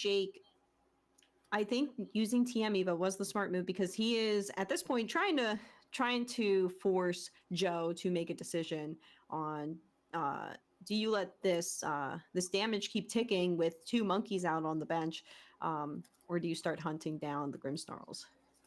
Right, right. And I think like, noting that, we're once again seeing this tango between these two players and decks where, which what pace are we going to go at? And I just do feel like every single time that it's Dragapult's pace, it spells trouble for Grimmsnarl here. And I feel like right now, sure, like I understand why we did that TM Evo, but not playing aggressively definitely is also playing at Dragapult's pace. So it's so tough because Jake, being the intelligent player that he is, knows that as soon as I get aggressive, I'm going to be punished. That is Dragapult's whole name. Um, so we want to be conservative and get set up, but at the same time, that's exactly what Dragapult feasts on. So it's just again so interesting to me to see the dynamic of these two decks just interact with each other. Really, this whole set, really. Oh, definitely. And it looks like Joe's not taking any bait on that Impidip at all. He is targeting it. He wants it gone. He saw that there are not any more Morgrims in this deck. Hmm. Yep. So he will be hunting it down as soon as possible, knocking out this Impidimp. Um, and also deciding where else to put these counters. It looks like he's opting for the Frostlass. He does recognize that it is a threat. That taking damage does do a lot. Hmm. Well, and I think I like targeting the Frostlass because it's easy as the Grimmsnarl player to kind of ignore that those small chunks of damage on the Frostlass because subconsciously we recognize like okay that's not going to really be increasing with taking or with the damage ticks with Freezing Shroud, because it doesn't, target itself on that ability. But over time, we're gonna just keep seeing that Joe's gonna put damage on that Frostlass, and Jake is going to have to Adrena Brain other places in order to play the game. So I think that I'm calling it now. I think that Frostlass prize is going to be very impactful later in the game. Oh yeah, and I think Joe kind of is setting up for checkmate here. Very, and even though the prizes are 6-5, but Joe kind of has Jake's number here. um, Mm. he is he's forcing Jake to make some pretty hard decisions here. I mean, if Jake puts down the Impidimp, and there's energy remaining across the board with a live Dragapult, that Impidimp's just going down again, Right. and the Frostlass is uh just gonna continue to get peppered with damage as well. um Now Jake here is aiming to get the monkey. Mhm. So this is the idea of gatekeeping out of evolutions has been a very strong tactic in the last several formats. Because we have all of these stage 2 evolution decks, gatekeeping that evolution is so strong. And I think, to me, Dragapult is one of the few, or maybe the only deck that can gatekeep evolutions at this point of the game. And I understand we're 6-5 on the prizes, but again, this matchup, the prizes take a while to build up. We've had a lot of actions. We're both at 26 and 27 cards in deck, respectively. There's been some game played here, and knowing that Dragapult is in a scenario where it can gatekeep its opponent from having any evolution line out, period, for its main attacker, its only attacker really, is so impressive to me, and that's what makes this deck so strong.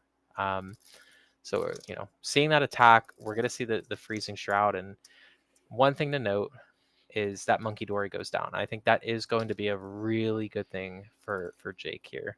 Oh, definitely. That monkey dory was creating a massive problem, and Jake recognized that pretty immediately, targeting it down, spreading the damage over it, and getting rid of it.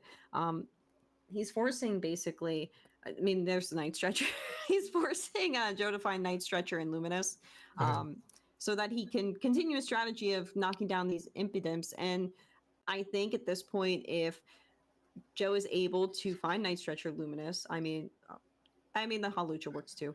They're the same kind of in this respect. Mhm. Yeah, I think at this point, like I said, I think he's got Jake's number in Yeah, this game. I Um, do think this is just. I don't think we're gonna see a scoop, but I do believe that this game is done. Yeah. yeah, I think this one is pretty clear. But we'll let it play out. Maybe Hmm. maybe Jake's got a trick up his sleeve, but Yes. If anybody's gonna have a trick up his sleeve, it's Jake. Jake is a tricky individual. he's a tricky guy.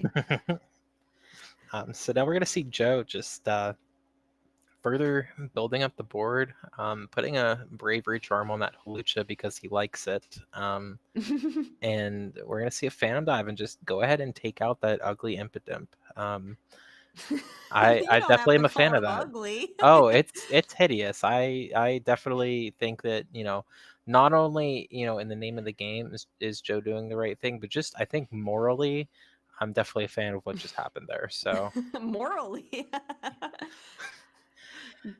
no Oh my comment. god. No, that's funny. Jake is promoting up the Frostlass, still spreading around damage, which gives the monkey something to play with, honestly. But frankly, this isn't looking great.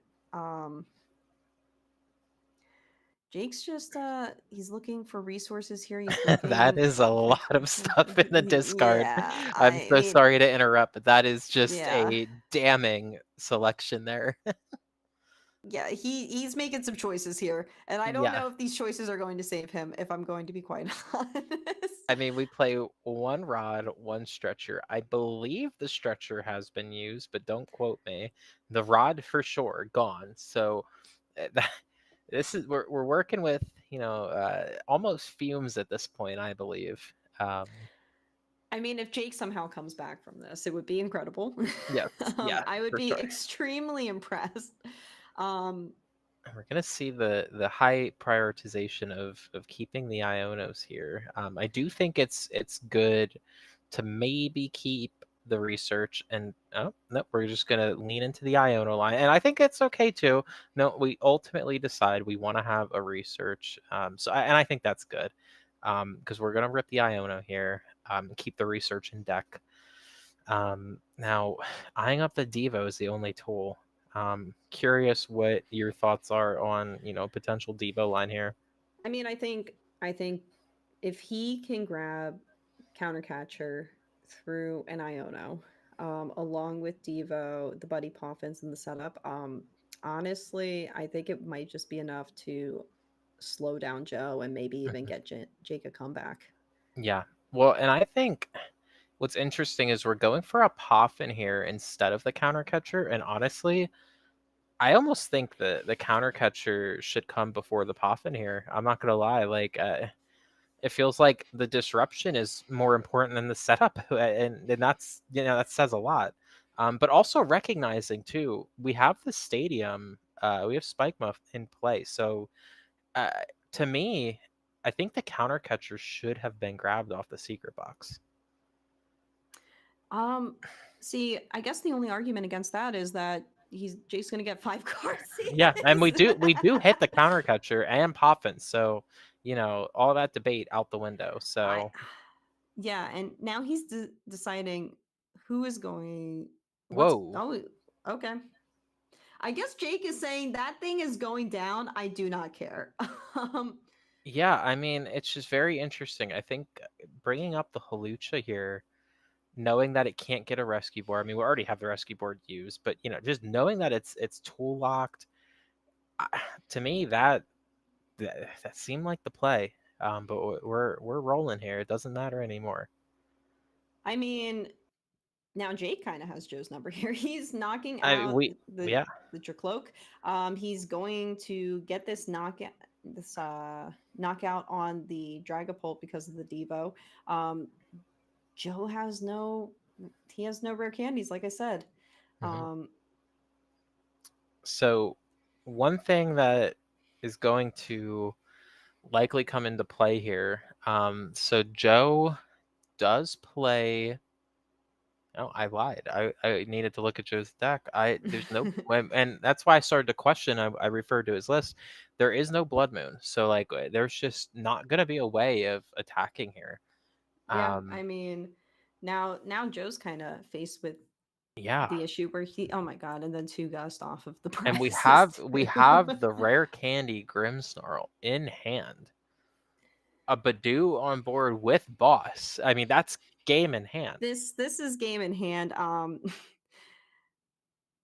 I think Joe is relying on this Dracloak to draw him into something here. He's looking through the deck, We have Stamp hoping and for that Iono in stamp deck. Yeah. or the Iono. I think stamp obviously is much better for him. Oh, So, what we of get? course, you Yep, just in a 28 card deck, yep. you just get it. So, wow, that was okay. That wasn't even like that dramatic, and it should have been. It was. I feel like it should have been way more dramatic, but sometimes Joe just gets it like that. I think you do lose the itchy pollen, but I do think that the league headquarters getting rid of the gym might have been a better play, Um, but it I doesn't think, matter. yeah, I can agree with that. Yeah, I think you're probably right. I think you're definitely right. To be honest with you, yeah, Yeah, because now Jake Jake I think yeah, Jake should just be able to win. he has game here. Which I will eat my words, Jake. That was wild. Now you just gotta like do that, 2 more times. Or is it 3 more? 3 more for Yeah, well, it would be three two more. more if he 2 more wins after this. this. Yeah, What? Jake's checking if he has the energy. and well, we're not. What are we? we are item locked. That's what we keep failing Oh to yes, remember. Is we're just we're both out we're here. both very smart when it's Yes, after when yes, it's 9 o'clock. yes. I mean, But so you now know, that does change everything, and yeah, we're really good at our job here. but Um, also Jake still has Joe just completely locked at this point too, because Joe he got rid of the cloak. Joe can't do really much here. Um, he can't attack except for Itchy Pollen, and just hope that Jake doesn't have it here. mhm. I'm looking in our team chat here, and Joe is saying that he forgot about Frostlass getting around Stamp, and I noticed that too. I was wondering if that's what happened. I think that is what happened here. It Yeah. looks like it's a So we concession from Joe. So we are wow, 2-2 now for Jake and Joe. making it interesting. I like it. Ooh. See, this is I mean, we were everyone was kind of saying in the chat that it was going to be a wash for one person or the other here. But we are getting full games here. We are getting full games here. Yes, yes, and Joe in the chat promising for better gameplay on his end. Joe, all I can say is you better. I'm disappointed. You know, Nicole is she doesn't want to share her lottery winnings, so No, you not at know. all. No. All right. So, And got to imagine Joe will be going second here. Um, probably you and want that attach. You want turn one well, supporter. the turn one supporter, the Itchy Pollen. Hmm. Joe plays two, whereas Jake only plays one Badoo. And we're confirming Joe does want second, I see. Mm-hmm. And in completely related news, another play-by-play here, my girlfriend Hannah is now back from getting food, and her Chipotle is making me salivate more than I would like to admit. The Chipotle. Yes. So Dude. congrats to Hannah. Hope it's Congrats to good. Hannah. Shout out to Hannah. Shout Hannah's the out goat. Hannah. Absolute goat. Yes. Not Chipotle. We're not sponsored by them. No, no, and probably not as good as Hannah, that's for sure. Definitely not. We're not sponsored by Hannah either. Well, I am. You're sponsored by I'm Hannah. sponsored by Hannah. And on that note, we're seeing these two hideous impidimps about to hit the board off of the buddy they're buddy poppin. they're We they're have just the secret box. dudes, man. They're They just are gonna enter their something. glow up era. That's They're what they do. they are existing now. We have an impidimp in hand, so we're going. I guess are we going triple impy here? We might. I mean Jake did winless the last game, but it was pretty dire looking for him. Mm-hmm. Agreed. And I'm. Oh, okay. We pass with leaving the board open. I mean, I get it. We want to, keep the option of. I Well, think that's actually, I think correct. uh, honestly, I mean, the only thing would be the second monkey, right? And for that, I think it's correct. But I almost wonder if there was some value having the potential of a double Frostlass engine this game. That that would be very cool, but I think Jake is waiting to respond to how Joe sets up his board first. Hmm. And starting off with Jack is not the strongest way to set up your board No, at the beginning of the game. no, you're basically setting up getting Ionoed, so it's just a matter of will Jake be able to accomplish that? And looking at the board, his hand currently, no, that's not going to happen. A little, I'm a little curious as to why we didn't play an Iono. From Joe's end there. I am as well. Um, It looks like Jake's just passing. He doesn't really have much to play down. He could see the slow setup on Joe's end. uh-huh. Um, so he's not too worried right now. This is by far the most peculiar start of the game that we have had tonight. Definitely on game Almost 5 here of our reverse best of playing 7. those supporters. Like it's, but at the same time, right? I think Joe recognized that unless he got hand disrupted, then that Jacques was gonna, guarantee double cloak, and then we get to Iono after that. So I mean, I totally see the merit.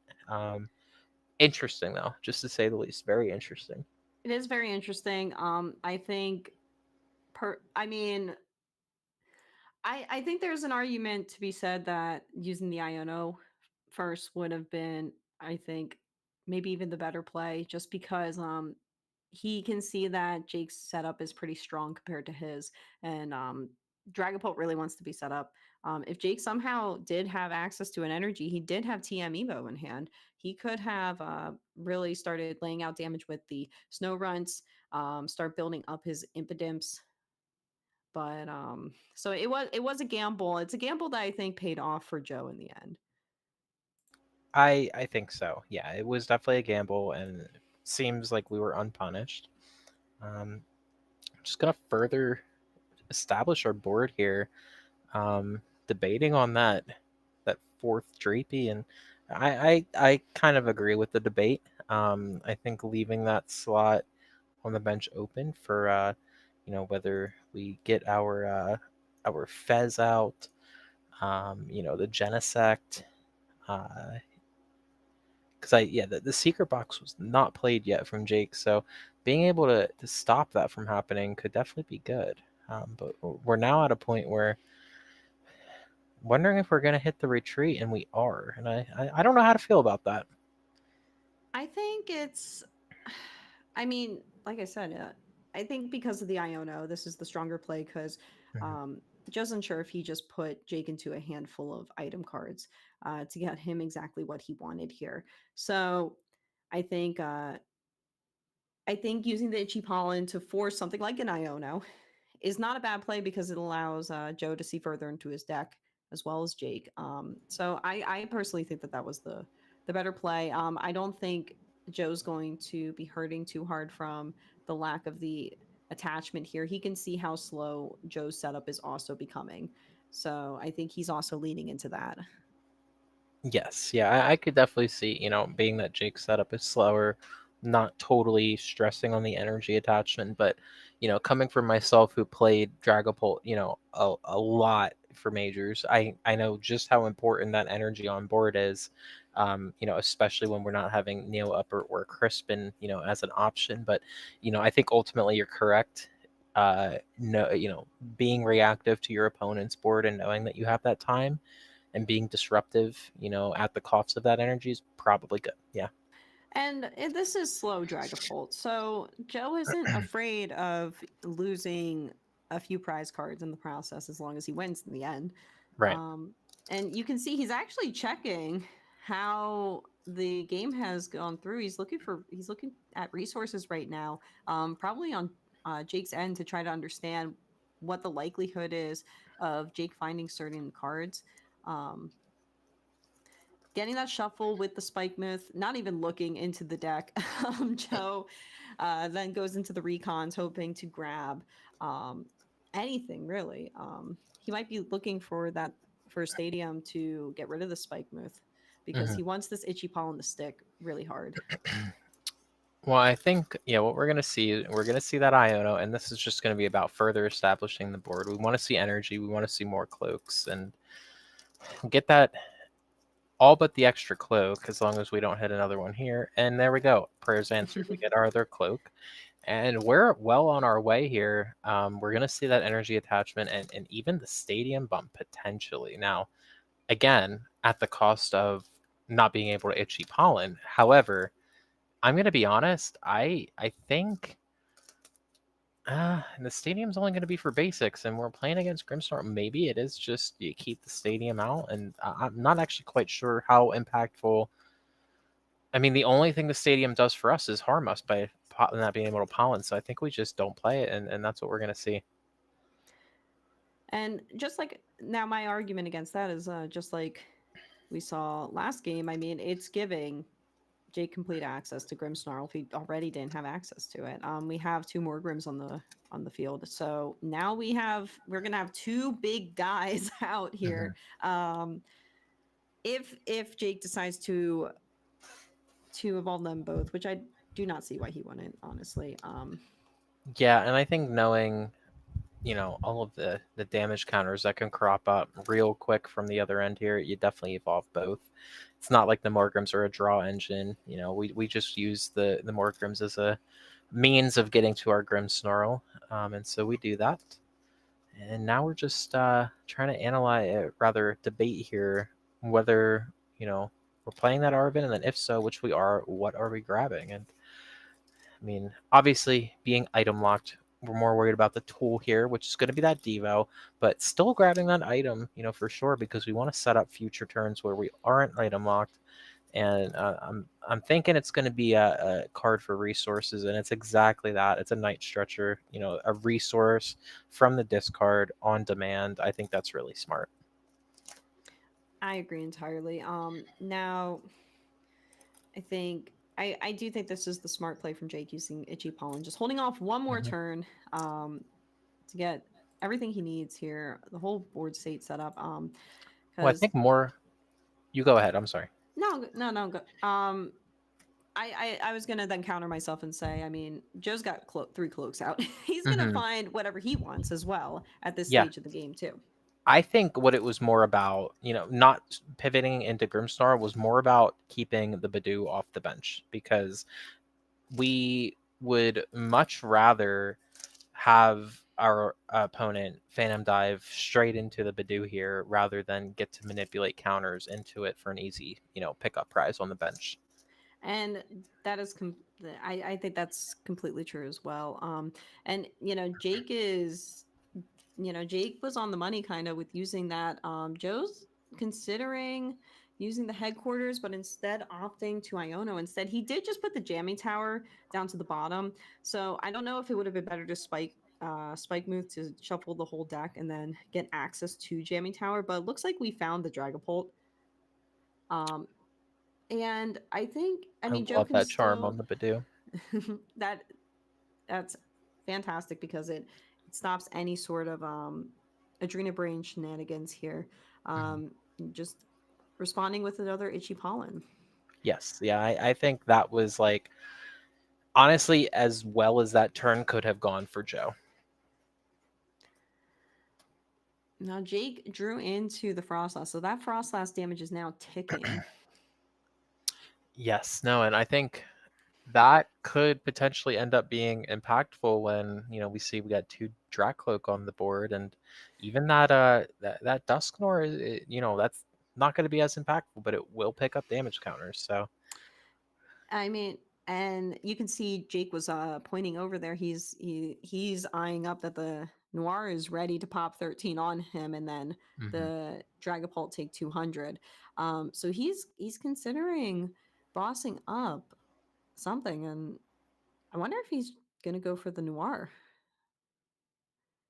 Well, clearly debating, as we can see by his animated cursor, and I am I like the idea of taking the first swing onto the Dragapult here. I like that a lot. So, yeah, sure, we are going to lose a prize to the Badoo.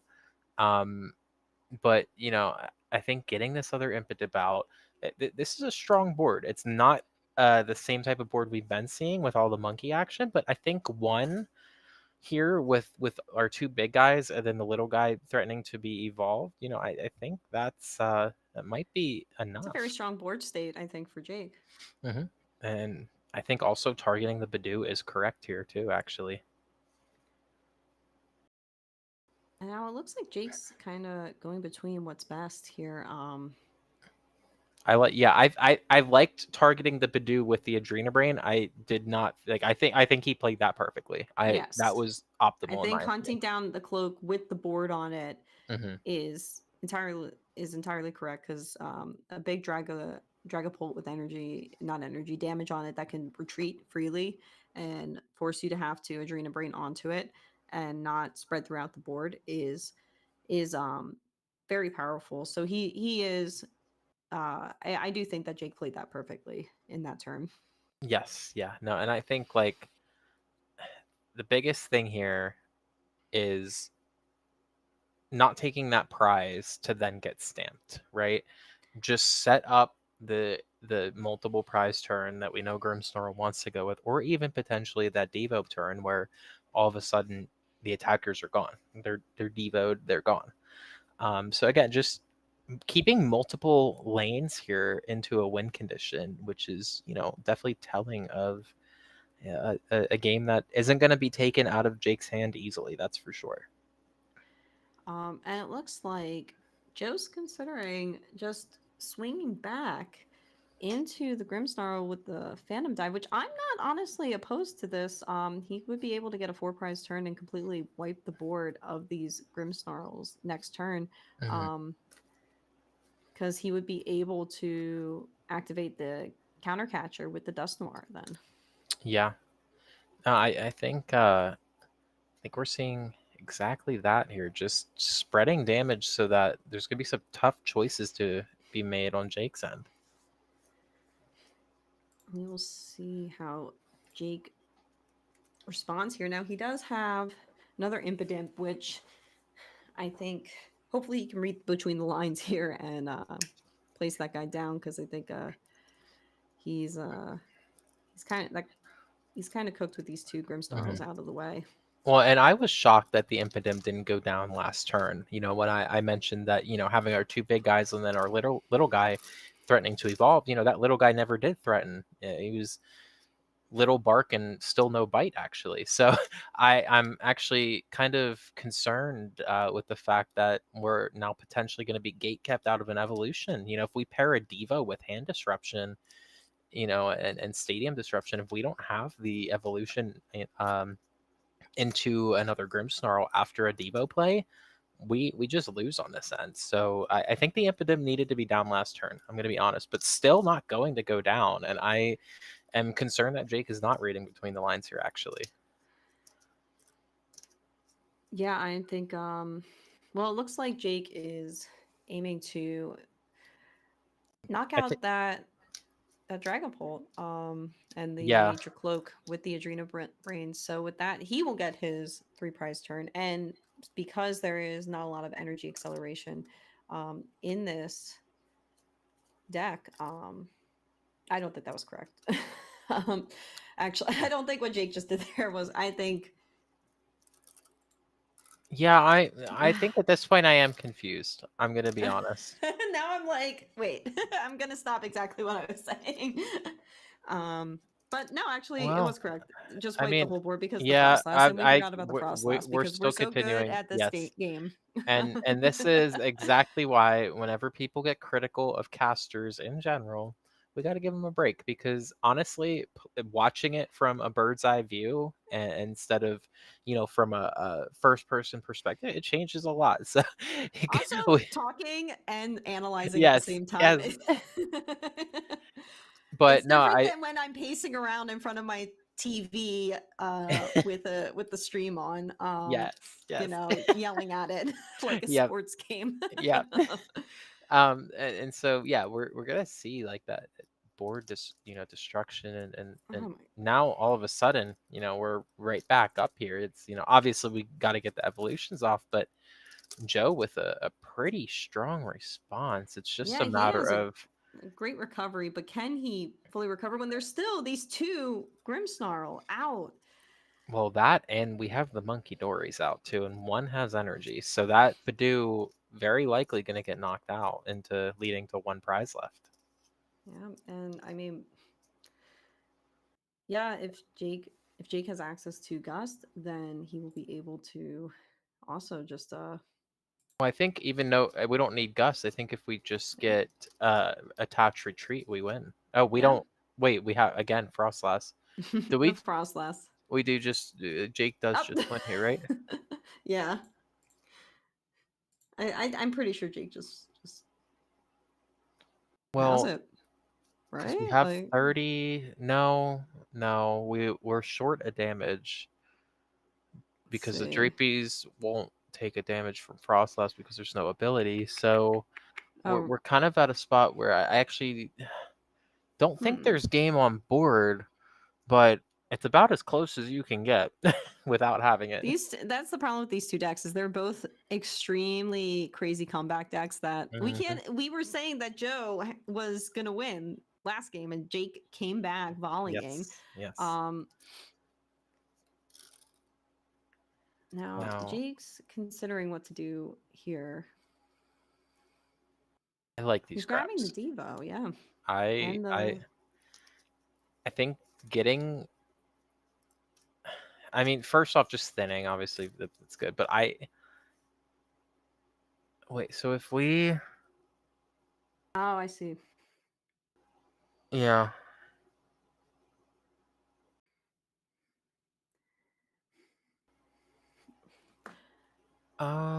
yeah, Jake's pretty much locking up Joe, so he can't use the Dust Noir pop it right.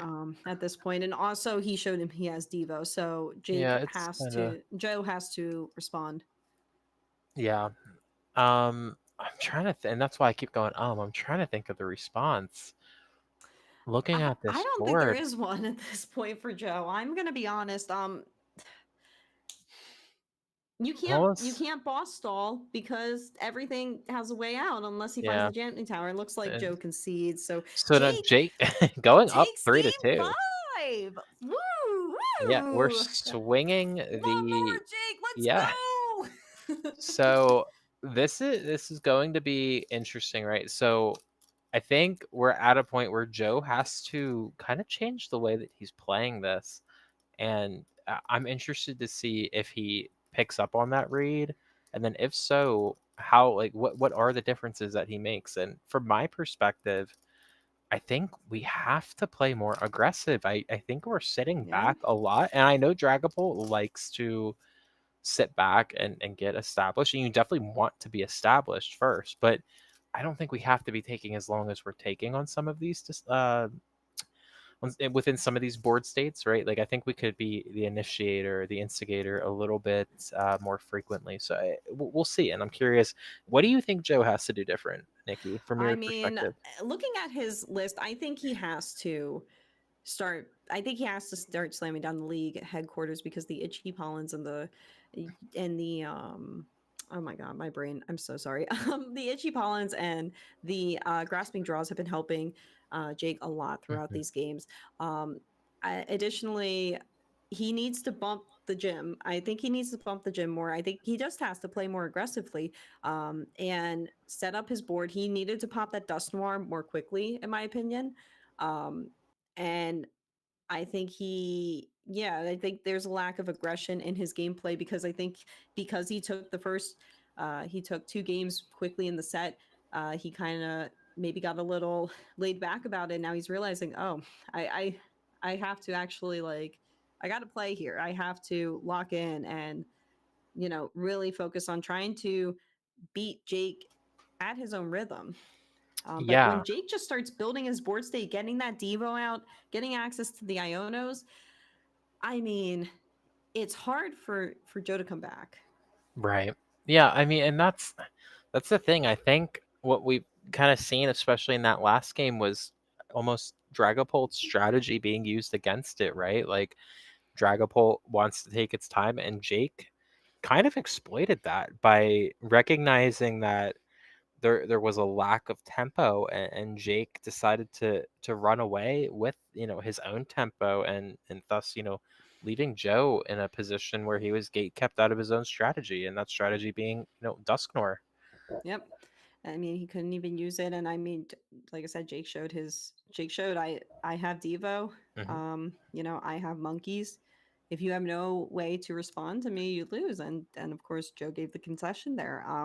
So I like this from Jake using the secret box immediately. I seeing that the gene sect is up front. Yeah. Does Yep. not want to be left out of that. There's only 2 impudence in the deck. um, Yeah. So we have prized and one. only one snow run. Yeah. So I I mean, think, unless I believe so. Yeah. yeah,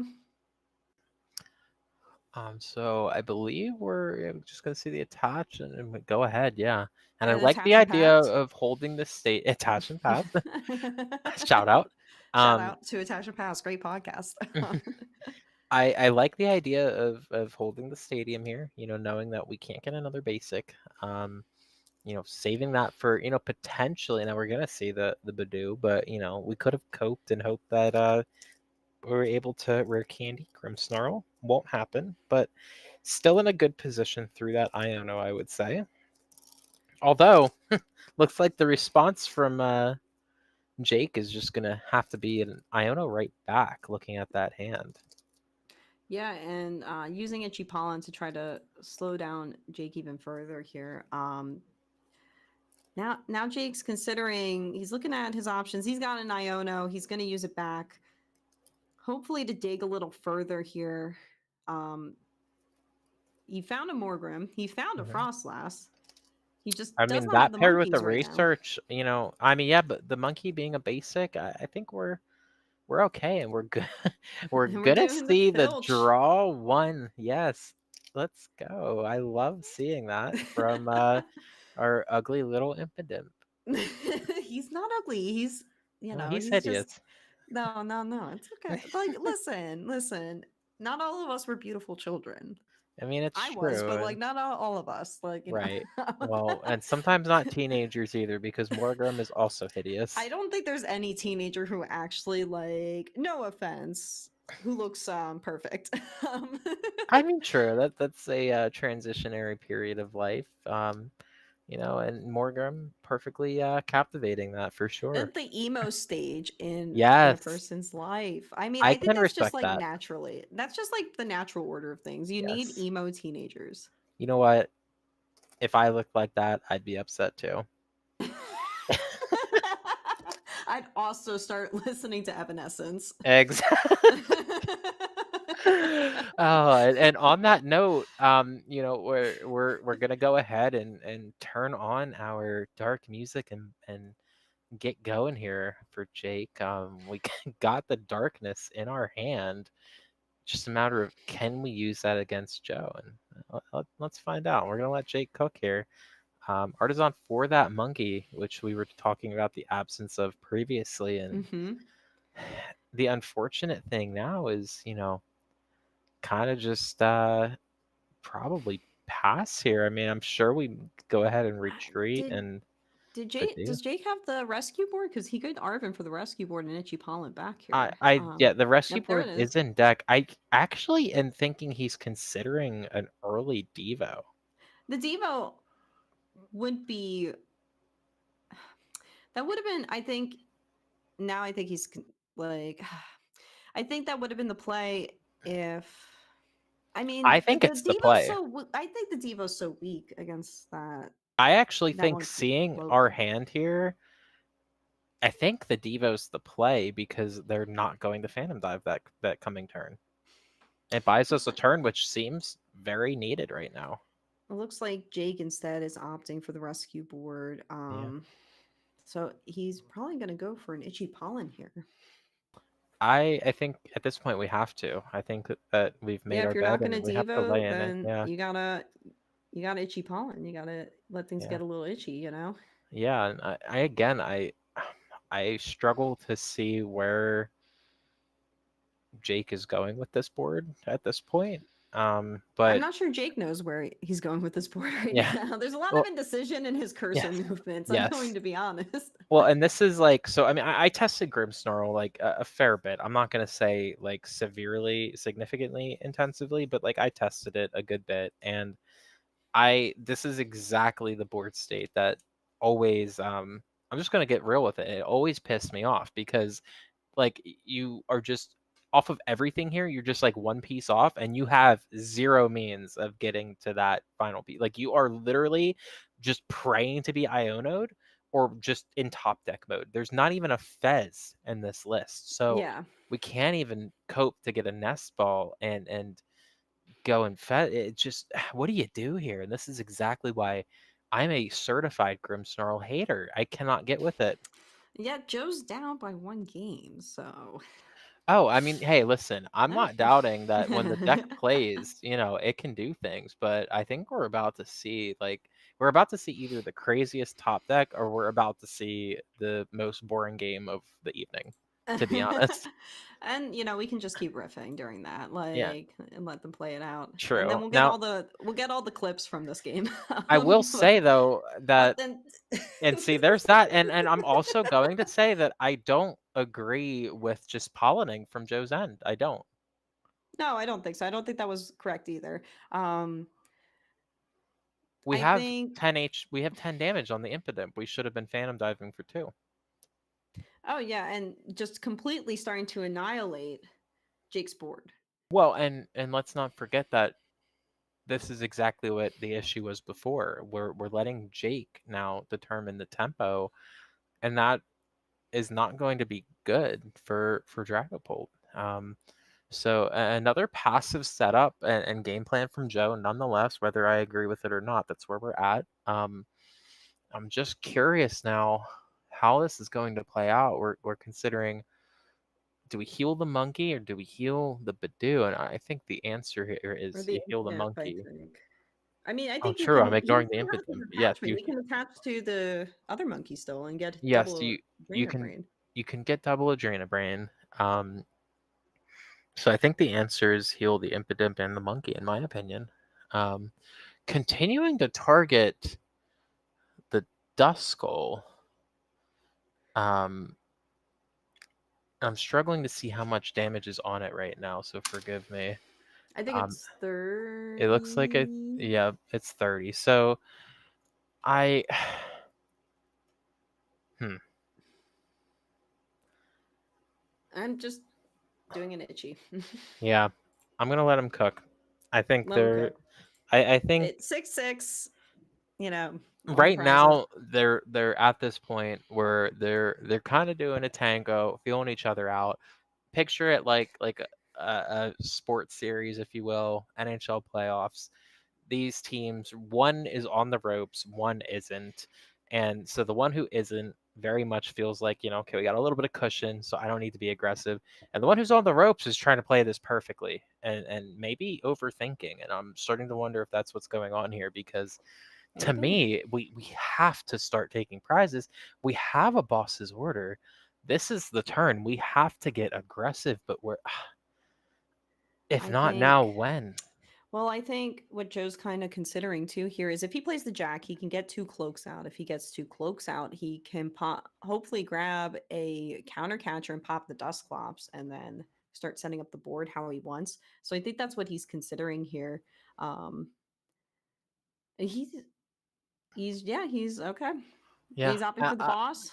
And I see the merit to what you said, but I think it's going to be a combination, and sure enough, it is where we are still going to pop the clops, and go ahead and shore up that knockout on not only the Impidimp, but also that Badoo. So making this a two prize turn, despite sacrificing one to our opponent, I think that's ultimately going to be strong here. Yeah, and I'm don't think I really disagree with the game plan here because Joe's, of course, doing what he found to be um, pretty useful in prior games, which is trying to destroy these impidimps before they can even get set up. And he's Mhm. hunting down the Frostlass again. Realizing I think now is the time to get aggressive against Jake since Jake did not opt to last turn. Yes, yeah, and I think I agree with that strategy. And now, so Jake is at a point where we got to start rebuilding our board, Hmm. because that Grimmsnarl is about to be done. So we got a Poffin in hand, but keep in mind we prized one of the Impidimps, so we're gonna have to actually Night Stretcher for that Impidimp if I'm not mistaken. Yeah, Yep. looks like Jake is also remembering that as well. Checking his resources with it and seeing what his options are here, what Yeah. he can Yeah. do. He has counter catcher live, um, but with no draw on this deck, I mean, Boss is also his other supporter. Hmm. Um, he's considering what to do here. Um, he's counting damage, trying to think what's the best move here. I think Going for we the gotta dream. take that Dreepy out with the energy in my eyes, but Yeah, but I think the instead we're not. Dreepy we can hang for a turn on the Dreepy as well, because there's like I said, no rare candies. You know what? And double monkey, yeah, we can go ahead and do three. I'm sorry, two Adrena brains and then attack onto the cloak. Yeah. Yeah, and you Um. can see Jake really using his brain here. Yes. Yeah. I'm liking what I'm seeing here. And we're gonna shore up this two prize knockout on the active Dragapult. Yep, and He's gonna get that set up, get that other impotent out. hmm and And honestly, I mean, again, like the hand here is not amazing, but recognizing that Joe doesn't have a fast mode to deal with this scenario in his list, I got to imagine. Now, hold on here, because we do need, if we want to knock out this Dragapult, we have to Adrena Brain onto the active. So we're gonna well, see he's here. getting the Defiance band plus Yep, 30. thank you. My Yep. apologies. Yep, he put the Yeah, Defiance so Band on. Good call. I knew that, and then I forgot. it's So the okay. Defiance Band will shore up the attack. So turning this into a 3 prize turn. Now I'm not sure if that I like that because I like having the counter catchers live personally. Um Yeah, but I think putting the game where it's, we have 2 prizes remaining. Uh, I hear you. I think what you're saying is the safer option, but this is as somebody who's up a game in the series, I kind of like this strategy, yeah, I mean, do what you can to get that $100. Like, right? So we're gonna see the double evolve. Gonna be doing some recon directive, committing to having energy spread, but we're gonna go ahead and hand disrupt first, which is mhm. definitely a favorable play in my opinion. And Jake has absolutely nothing in that hand. And Yeah. again, Joe does not know this, but I also know that that's what Joe's betting on, sitting on his end of the table. We want to unfair stamp into garbage. And it seems like we've done exactly that. Um, I think once we retreat here into, if we retreat, but I got to imagine we'll be itchy pollinating. Yeah, if Joe gets that You out, but know, I I think once we retreat, go ahead and put that jamming tower down and just go ahead and try and take control of this as best as you can, because that is the out here. but I think Jake still, if he puts down the Badoo, I think That's a prize, yeah. I think he still wins because the prize from the Shadow Bullet and also 90 Mm, damage from the yep. monkeys. I think this is game. So yeah, you can't put Badoo down.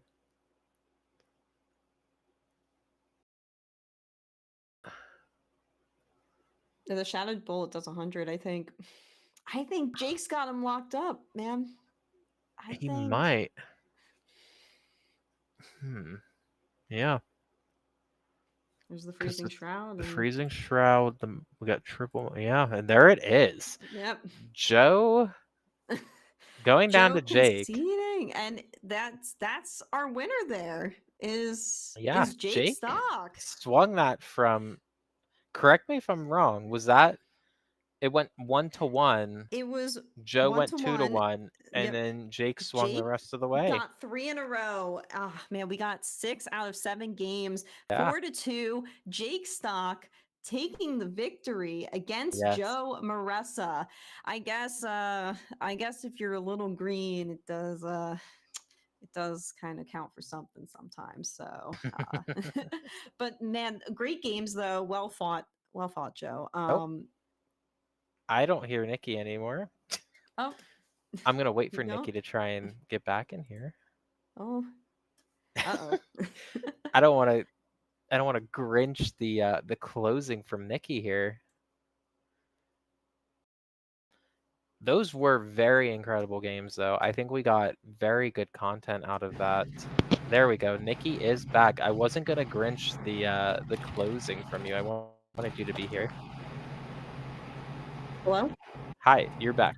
Hi, yes. Sorry. I Okay, don't know what happened there.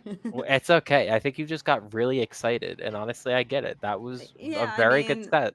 yeah, it was a great set. I think Joe did a great job.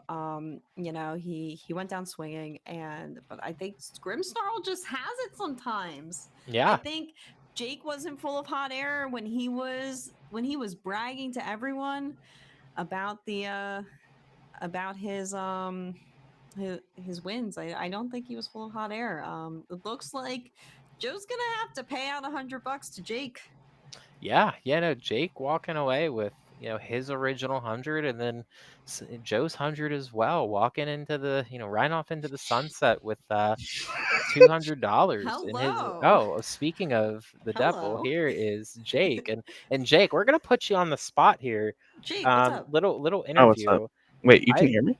Yeah, we Yeah. can hear you. I Oh, want to right. know exactly what your thoughts are on those last two games, because I think you both had some plays that kind of were making us scratch our head, and I mean, honestly, so the plays that you were making that I was confused on ended up resulting in you having favorable board states. So, shame on me for not seeing that. Good on you. But on the other end, were you shocked by any of Joe's plays? Um, well, the plays that I was shocked by, um, really came down to just not being able to work around like the math, right? With the Frostlass ticks, like when I made sure that the KO was with a Frostlass tick and he grabbed Stamp. Obviously, that's not what ideally he would have wanted to do. Hmm. Um, but stuff like that is what trips up your opponents, right? And then on top of that, leaving the damage on the monkey Dory. When it got dragged to the active, hit with Itchy Pollen, and then the Frostlass KO'd that, so I could move the Grim up, right? Yeah, yeah. The whole game is just math. Especially in those later games, I was definitely finding out that like you want like triple monkey and a Hmm. Frostlass. Like you need to play with the math in that matchup. Like so badly. And in the one game, you even saw when I had to quite literally Devo to destroy all three of the dragons, just Yes. because like there was no other, no other That's way past great. that. Well, Devo Me and combined with Nicole. the Frostlass is just so dirty. That was, Yeah, me and Nicole didn't even, we weren't even fully considering No, what the was extra going on until it damage happened, and tick. we were like, "Oh, Well, Joe right. I is his wasn't. board's ruined." I yeah, wasn't moving them to 80 considering. damage and then Yes. waiting for the tick. Yeah, because the ability wasn't currently present on the board, out of sight, out of mind. I wasn't considering that. Yeah, we'll take one more damage to put to 90 after the Devo and get that knock. Yeah. Um, I think you both had some really good plays. Both had some strange board states to work through, and ultimately, yeah, I think to your point of we have to play with the math. As Grimmsnarl there, it's almost like you're. It feels to me after analyzing this matchup through these games that Grimmsnarl kind of takes Dragapult's strategy and uses it against itself, right? It takes those damage counters that they're banking on being able to stick and says not Mhm. only are they not going to stick, but like you said, we're going to play with that math. We're going to move them to places that you didn't think they were going to go, and I'm also going to take some damage via Shadow Bullet 30 and the Right. Frostlass, So to your point, there's a lot of damage counter play, and I think that it's kind of, telling Dragapult, hey, I know you got to put these damage counters over here. Good luck. Yeah. Um, And the thing is, like in that matchup, Dragapult can just throw it right back. We saw multiple times Joe using Monkey to just throw it back at me, using Halucha to take out my Impidimps on the bench so that I couldn't even try to evolve them.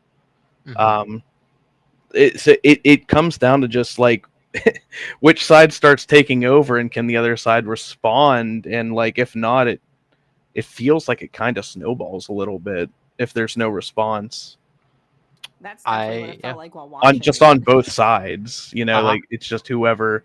What like it was what game was it? There was a super early scoop by me because I just had nothing. I had no response to what was Hmm. happening. Yeah, I think that was game 3 or 4 that Yeah, you it scooped. was an insane combo that he just threw together, and I'm just like, yeah, I have nothing. But I think that was, knowing when to scoop is a skill itself, and you bounced back so well. I mean, what were you thinking when it was 1-2 at that point? You had one game, Joe had two on you. What was your thought process at that point? Uh, the same thought process I have at just every event, every regional. Just focus on the next game. It's just one game. Win one more. Win one more. Just literally keep thinking that. Well, that works because you won the next three. I mean, yeah, and that's always my thought. I try to learn from the game that I just finished, and I just move on. I focus solely on the next game. That's a pretty good. It's a pretty good strategy there, honestly. I like that. So, you got any other questions for him, Nicole? I don't know. I think honestly, this set is going to be really good content for, not only our casual viewers, but even our competitive viewers who want to get a glimpse into the variance of how this matchup can be played. I think the matchup kind of speaks for itself. I don't think the results are necessarily indicative of how the matchup sways in general. Um, I do think like we got a lot of very good content regarding competitive line. What are the best lines to be taking per the situation, right? And I hate to get Oh. stuck into that flow chart mentality because we don't want to be too linear, but I do think like this set that we just watched kind of shows all of the options we have and when to use them. So I think that was very good information to have witnessed and experienced, and I hope everybody enjoyed watching. I know I did. Yeah, definitely. Thank you for watching. If you have, if you got to this point, we appreciate you. Drop us a comment if you want more of this kind of content. Um, and yeah, I think that's it.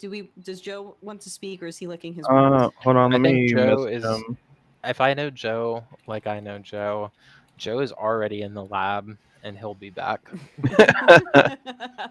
I just asked him. I'm seeing if he responds real quick. What did you guys think about like the matchup? Like, give me your, Well, because I couldn't hear you the whole time. So give me your right. Oh thoughts yeah, of while I wait course. for an So answer. I mean, like I kind of just said, I don't think the result of like how this played out is ultimately what the matchup ends up being in reality. I think right now we're still working with well, okay, so to and I can appreciate that somebody brought this up in chat here, one of our loyal viewers. Yes, Joe not thank you, playing Rare loyal viewers. Candy, I think was really, really, really rough for him in this matchup. And I think Yeah, I anybody targeted that. considering right, right. And I think anybody playing Dragapult at this point right now, like don't get me wrong, I'm a straight Dragapult believer. I really am. I think it needs at least one rare candy. You have to be able with all of the Devo that's cropping up, you have to be able to have that fast mode to be able to Hmm. recover from disrupting the your board.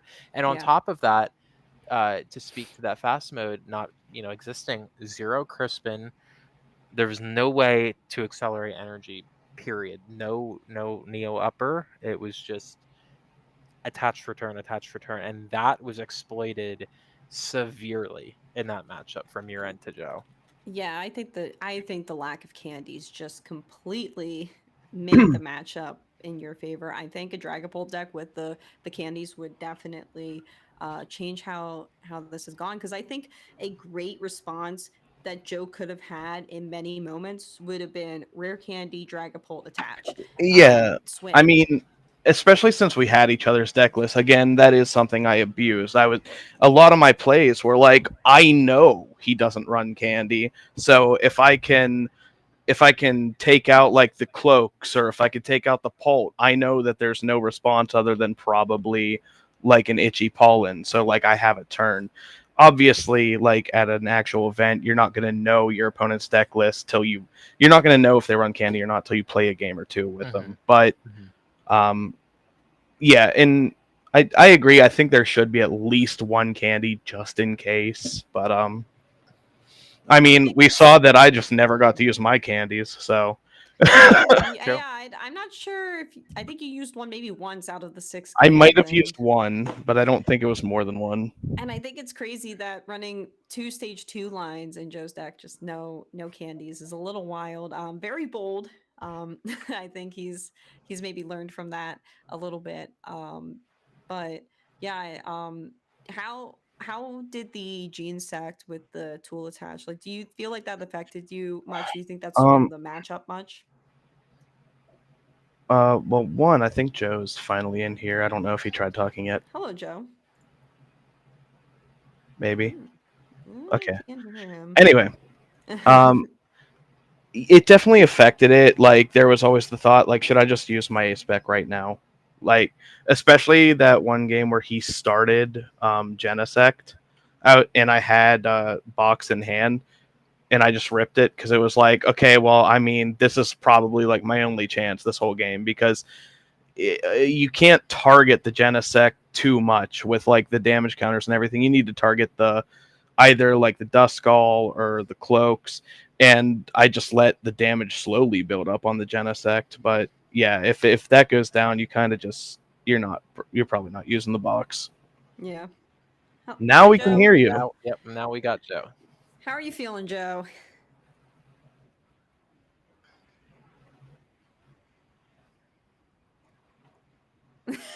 That's exactly what I said.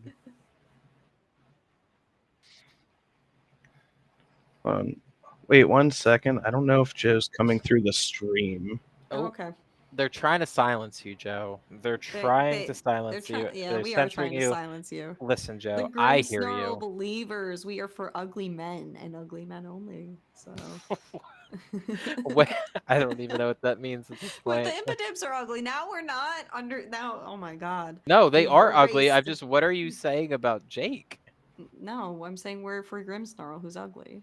Like that's what we're doing. We're the Nikki, Grimsnarl. We're the Grimsnarl people. What? are you calling Jake ugly? No. What did I say early on stream? I'm joking. I'm joking.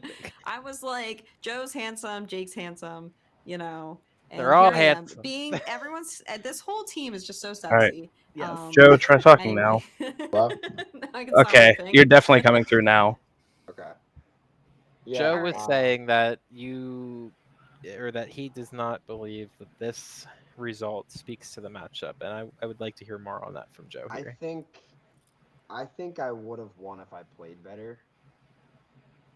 Um, the matchup is obviously very skill intensive and very it's like playing chess. Hmm.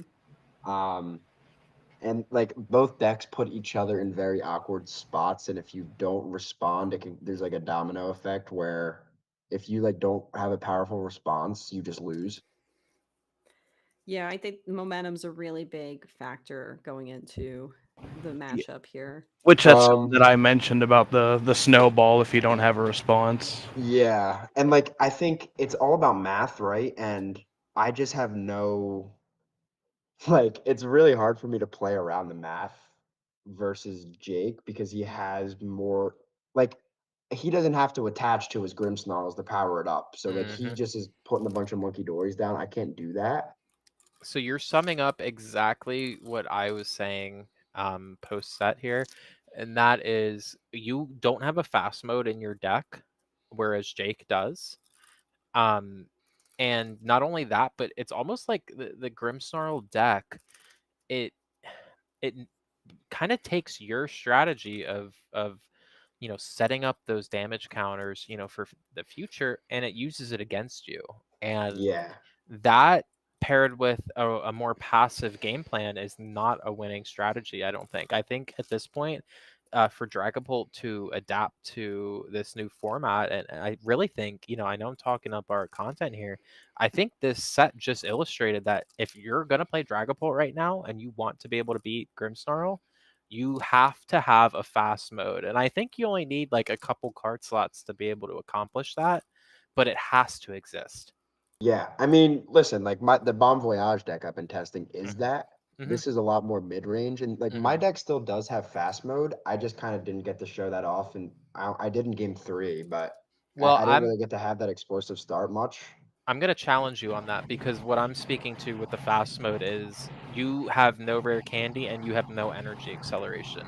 So those two things were exploited most games against your list, and that's what I'm referring to. I mean, I don't think The on the switch, sort energy of. piece I agree with, but I don't think the candy piece. I thought I was muted. Did someone get a Switch 2 for their birthday? Sorry. Joe, what were you saying? Um, I agree with the energy. Like that's why I've been testing Neo upper a lot, and Mhm. I think maybe in this matchup more than I had expected that matters. Yeah. The candy, I don't think really. I mean, I guess it probably could have made a couple. It could have made a difference, like on some of the Devo plays. Right. Yeah, It I definitely was different. I was saying to them like there were definitely a couple plays in there where I was exploiting the fact that I knew that you didn't have candy, right? Right. But I don't think candy really helps in terms of like gaining tempo in the beginning. Like this deck is good No, at not in that. the I kind of just beginning. failed to do it a little bit. Um, yeah, I don't know. I still think this deck is good enough in the Grimmsnarl. I just think you have to play better than I played tonight, to be honest. That's a winning mentality right there. He's gonna chalk it up to needing to be Skill. better, and he's gonna go Yeah, get I mean, at better. the end of the day, Jake played way better than me, and that's why he won. I don't think it's because he was playing Grimmsnarl and I was playing Dragapult. Mm. I can Well, appreciate that. I like that. So, Yeah. a lot of And on that, mutual respect going on here, I think. yeah, So, yeah. Well, I mean, it's glad that we finally can put this to rest until 3 weeks from now they'll be back at it, and yeah. Joe will have made more money to put on the line, and Jake will gather more crowdfunding to go ahead and get his going. And it's because he bought the Switch too. I'm not saying he's broke. Um, Yeah. Well, however, you Jake just got his money bought up today, Jake. so I don't Yeah, know. you just bought Jake a new game. Like, True. Jake is literally gonna go and get Cyberpunk and finally finish it. No he's not comment from even. Jake Uh, because he's already in art. um, personally, I do have to go attend to an issue right now. Okay, that's fine. I'll leave the stream up so y'all can end it, but yeah, I'm gonna step away. Okay. Okay, Well, and sounds on good. that note, I I'll think raise an we issue. It's my bedtime. It's time for us all to collectively Team BG has very early bedtimes. wait. We have a very important chat. Accusations from Tyler Price. Is Joe high? Candy is so essential because, as shown, there was no comeback potential, plus no blood moon, no late I game just don't attacker think for the this is the win. right list for the candy. I'm not saying candy's bad. Yeah, Candy, yeah. yeah. I think Candy would have helped you in late game in quite a few Like scenarios, in though. in my other Dragapult Dusknoir deck, there's Neo Upper and two Candy, like and multiple Dusks. Like it makes sense in that deck. This deck, like you're not gonna really get value out of Candy that often. But I will say I did underestimate its value in this matchup. I'm feeling some feistiness from Tyler. I'm thinking that there's another money match in the future. That's what I'm feeling. There might be. I Oh my mean, gosh. But on that note, it is time for all of I think us it's time for beautiful bed. TBG members to go get Go their to bed. beauty sleep, and we will. Yes, he says no, no, all love. No, we know, we know. But I want to see you guys go at it though. I want to see the money match. I like them. Um, okay, thank you all so much for tuning Yeah. in. I had a really good time casting this. I hope our players enjoyed playing, and I hope our viewers enjoyed seeing some really interesting gameplay in regarding the Grimstar Dragapult matchup. Yeah. Yep. I think this has been a great stream, a great 12th episode. Hope to do more of these in the future. Thank you all for watching, and we will see you next week with our NAIC meta breakdown. So, bye. Peace. Bye.